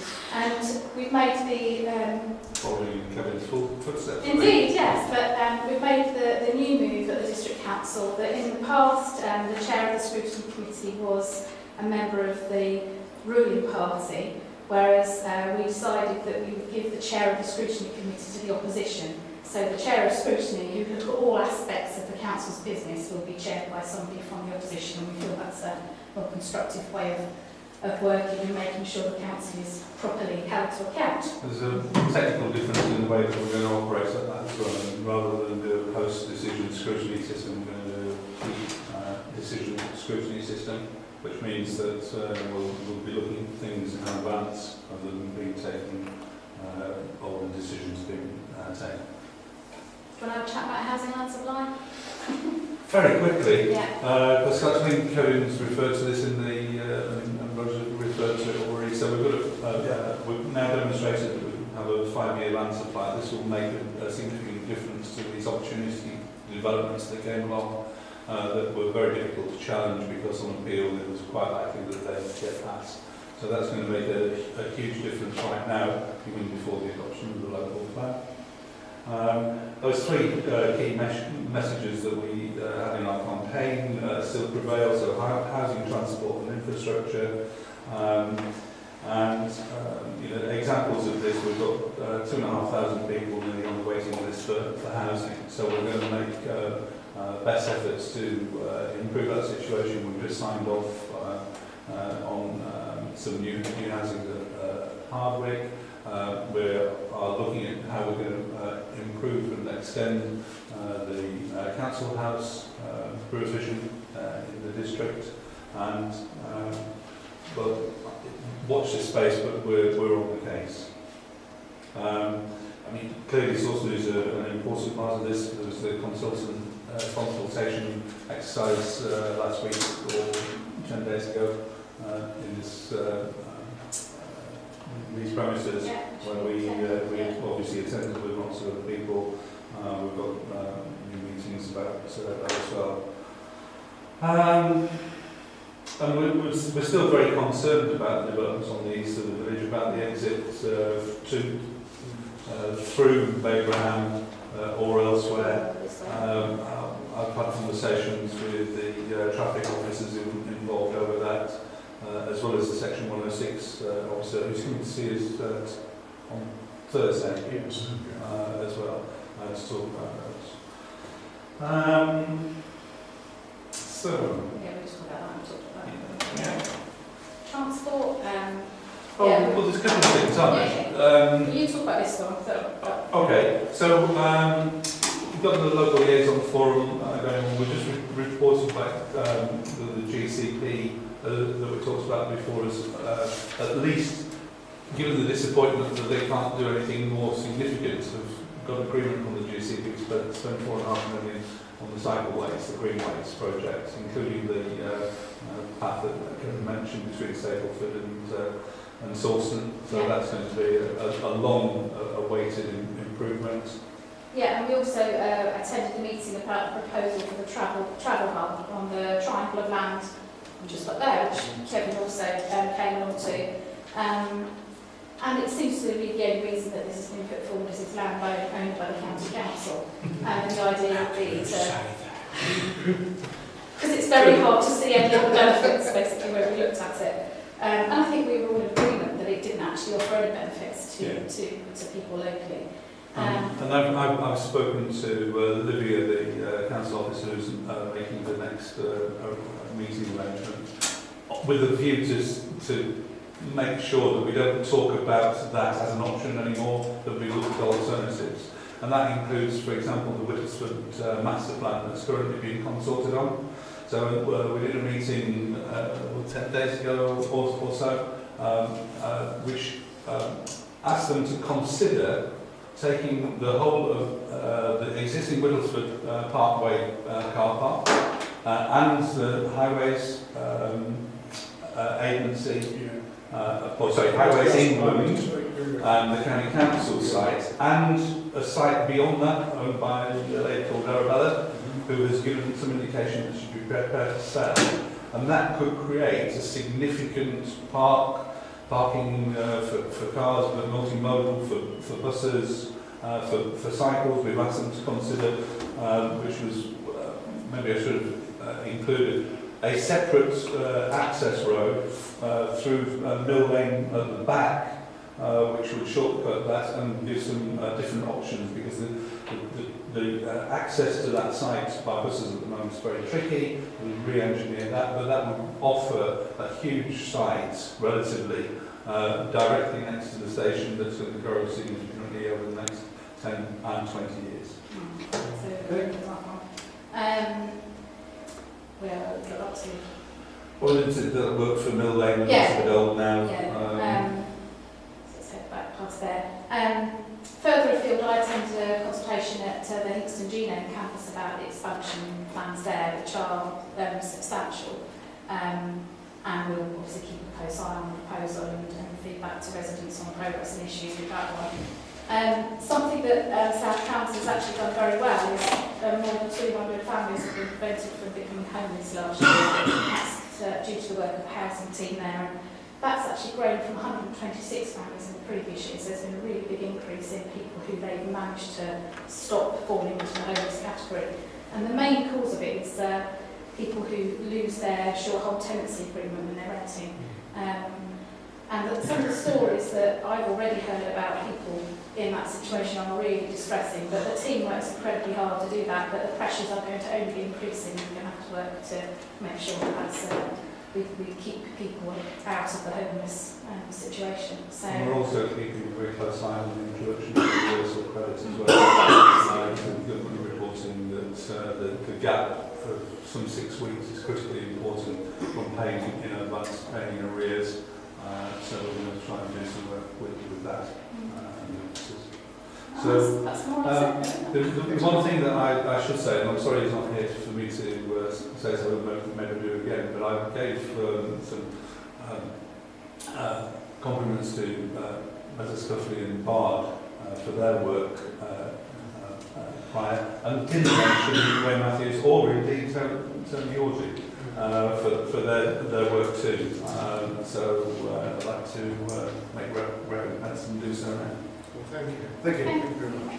Questions? Right. County report. We said this was sent down.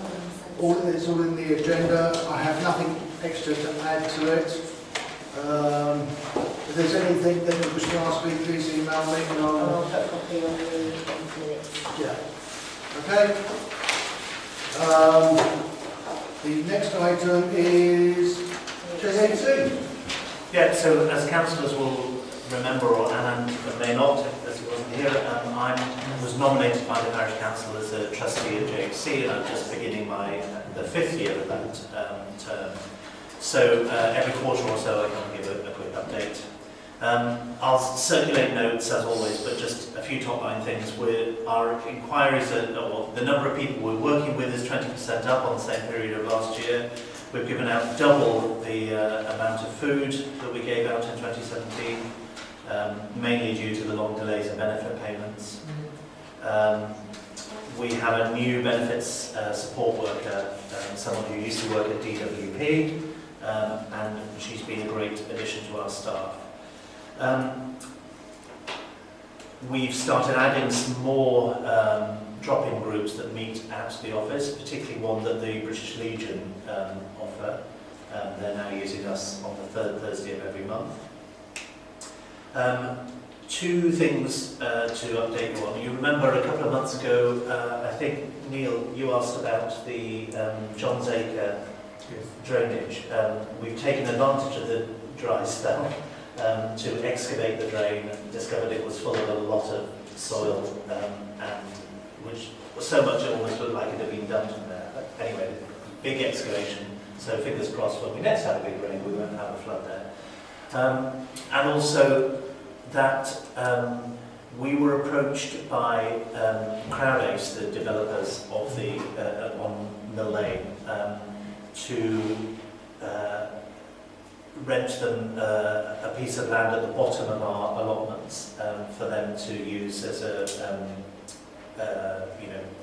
compound for the period of their development works.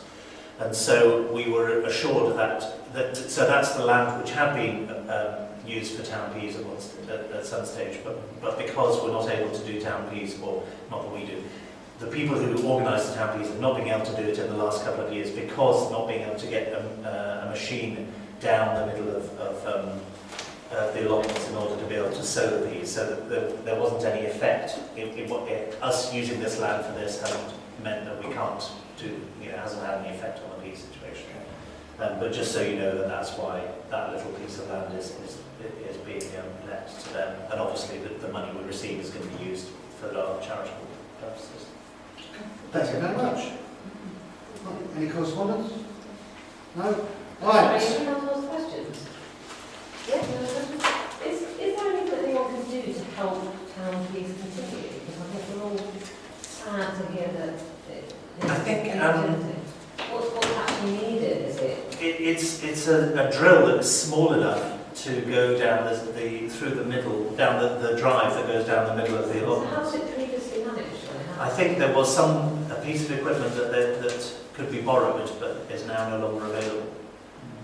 I think there was a piece in the scene about it, an appeal for, if anybody knows a particular piece of equipment. I don't know the details, but I'm fairly sure it was in the scene. Maybe we should try again in time for next year. We did try and see whether there was any way we could join this up so there could be access from the new road, but unfortunately there's going to be a big pond in between. Just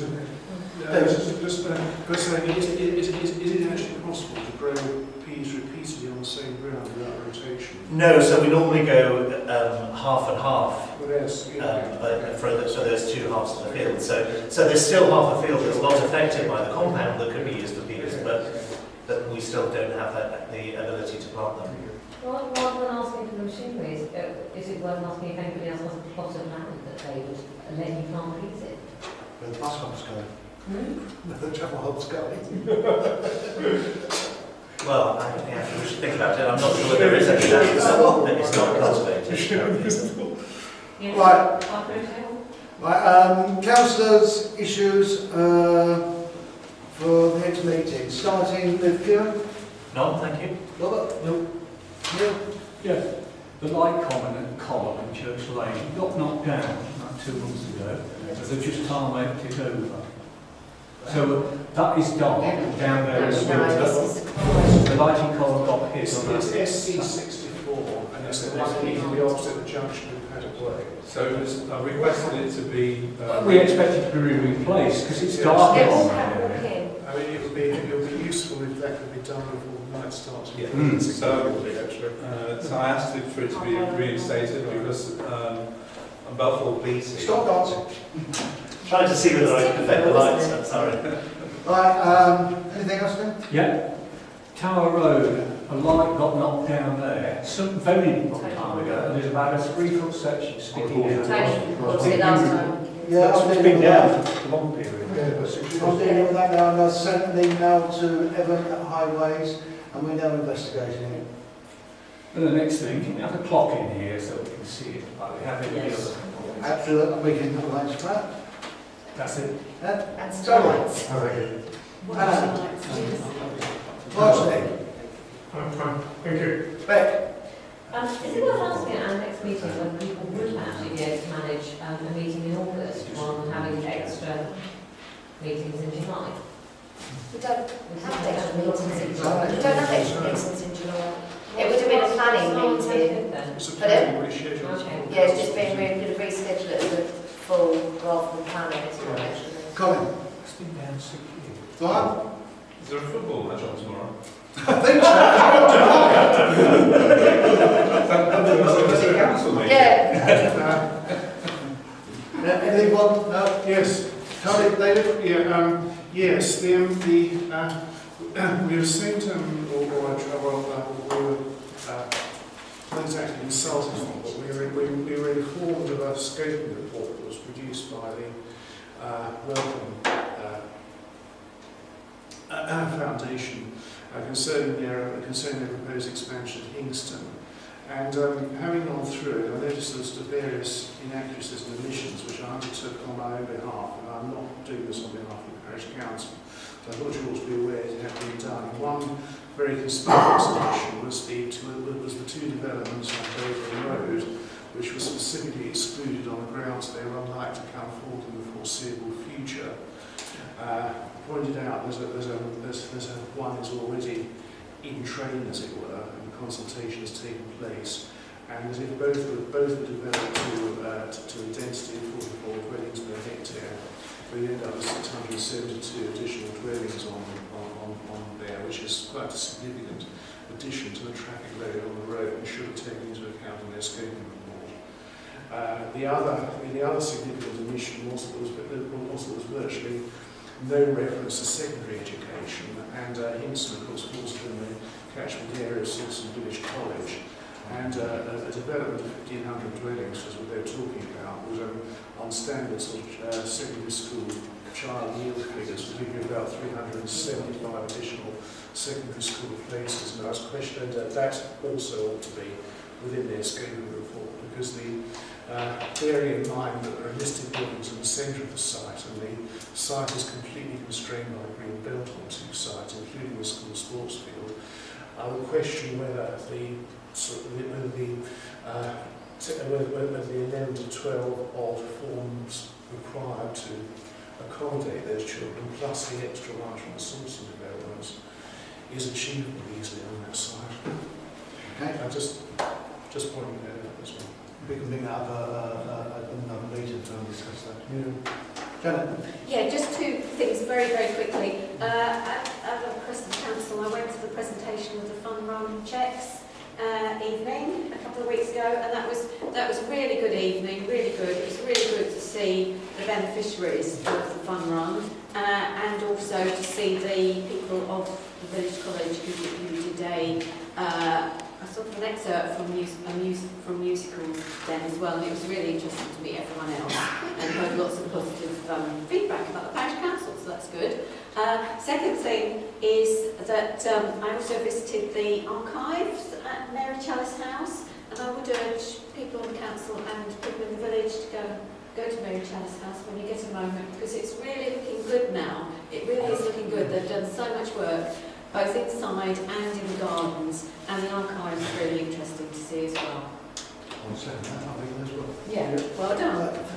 Right, I have nothing to bring up. Right, moving on to the next item is pursuant to section 1 and 2 of the Public Bodies Admission to Meetings Act 1960, it is resolved that because of the confidential nature of the business to be transacted, the public and press are asked to leave the meeting during the consideration of this sensitive item in reserved matters.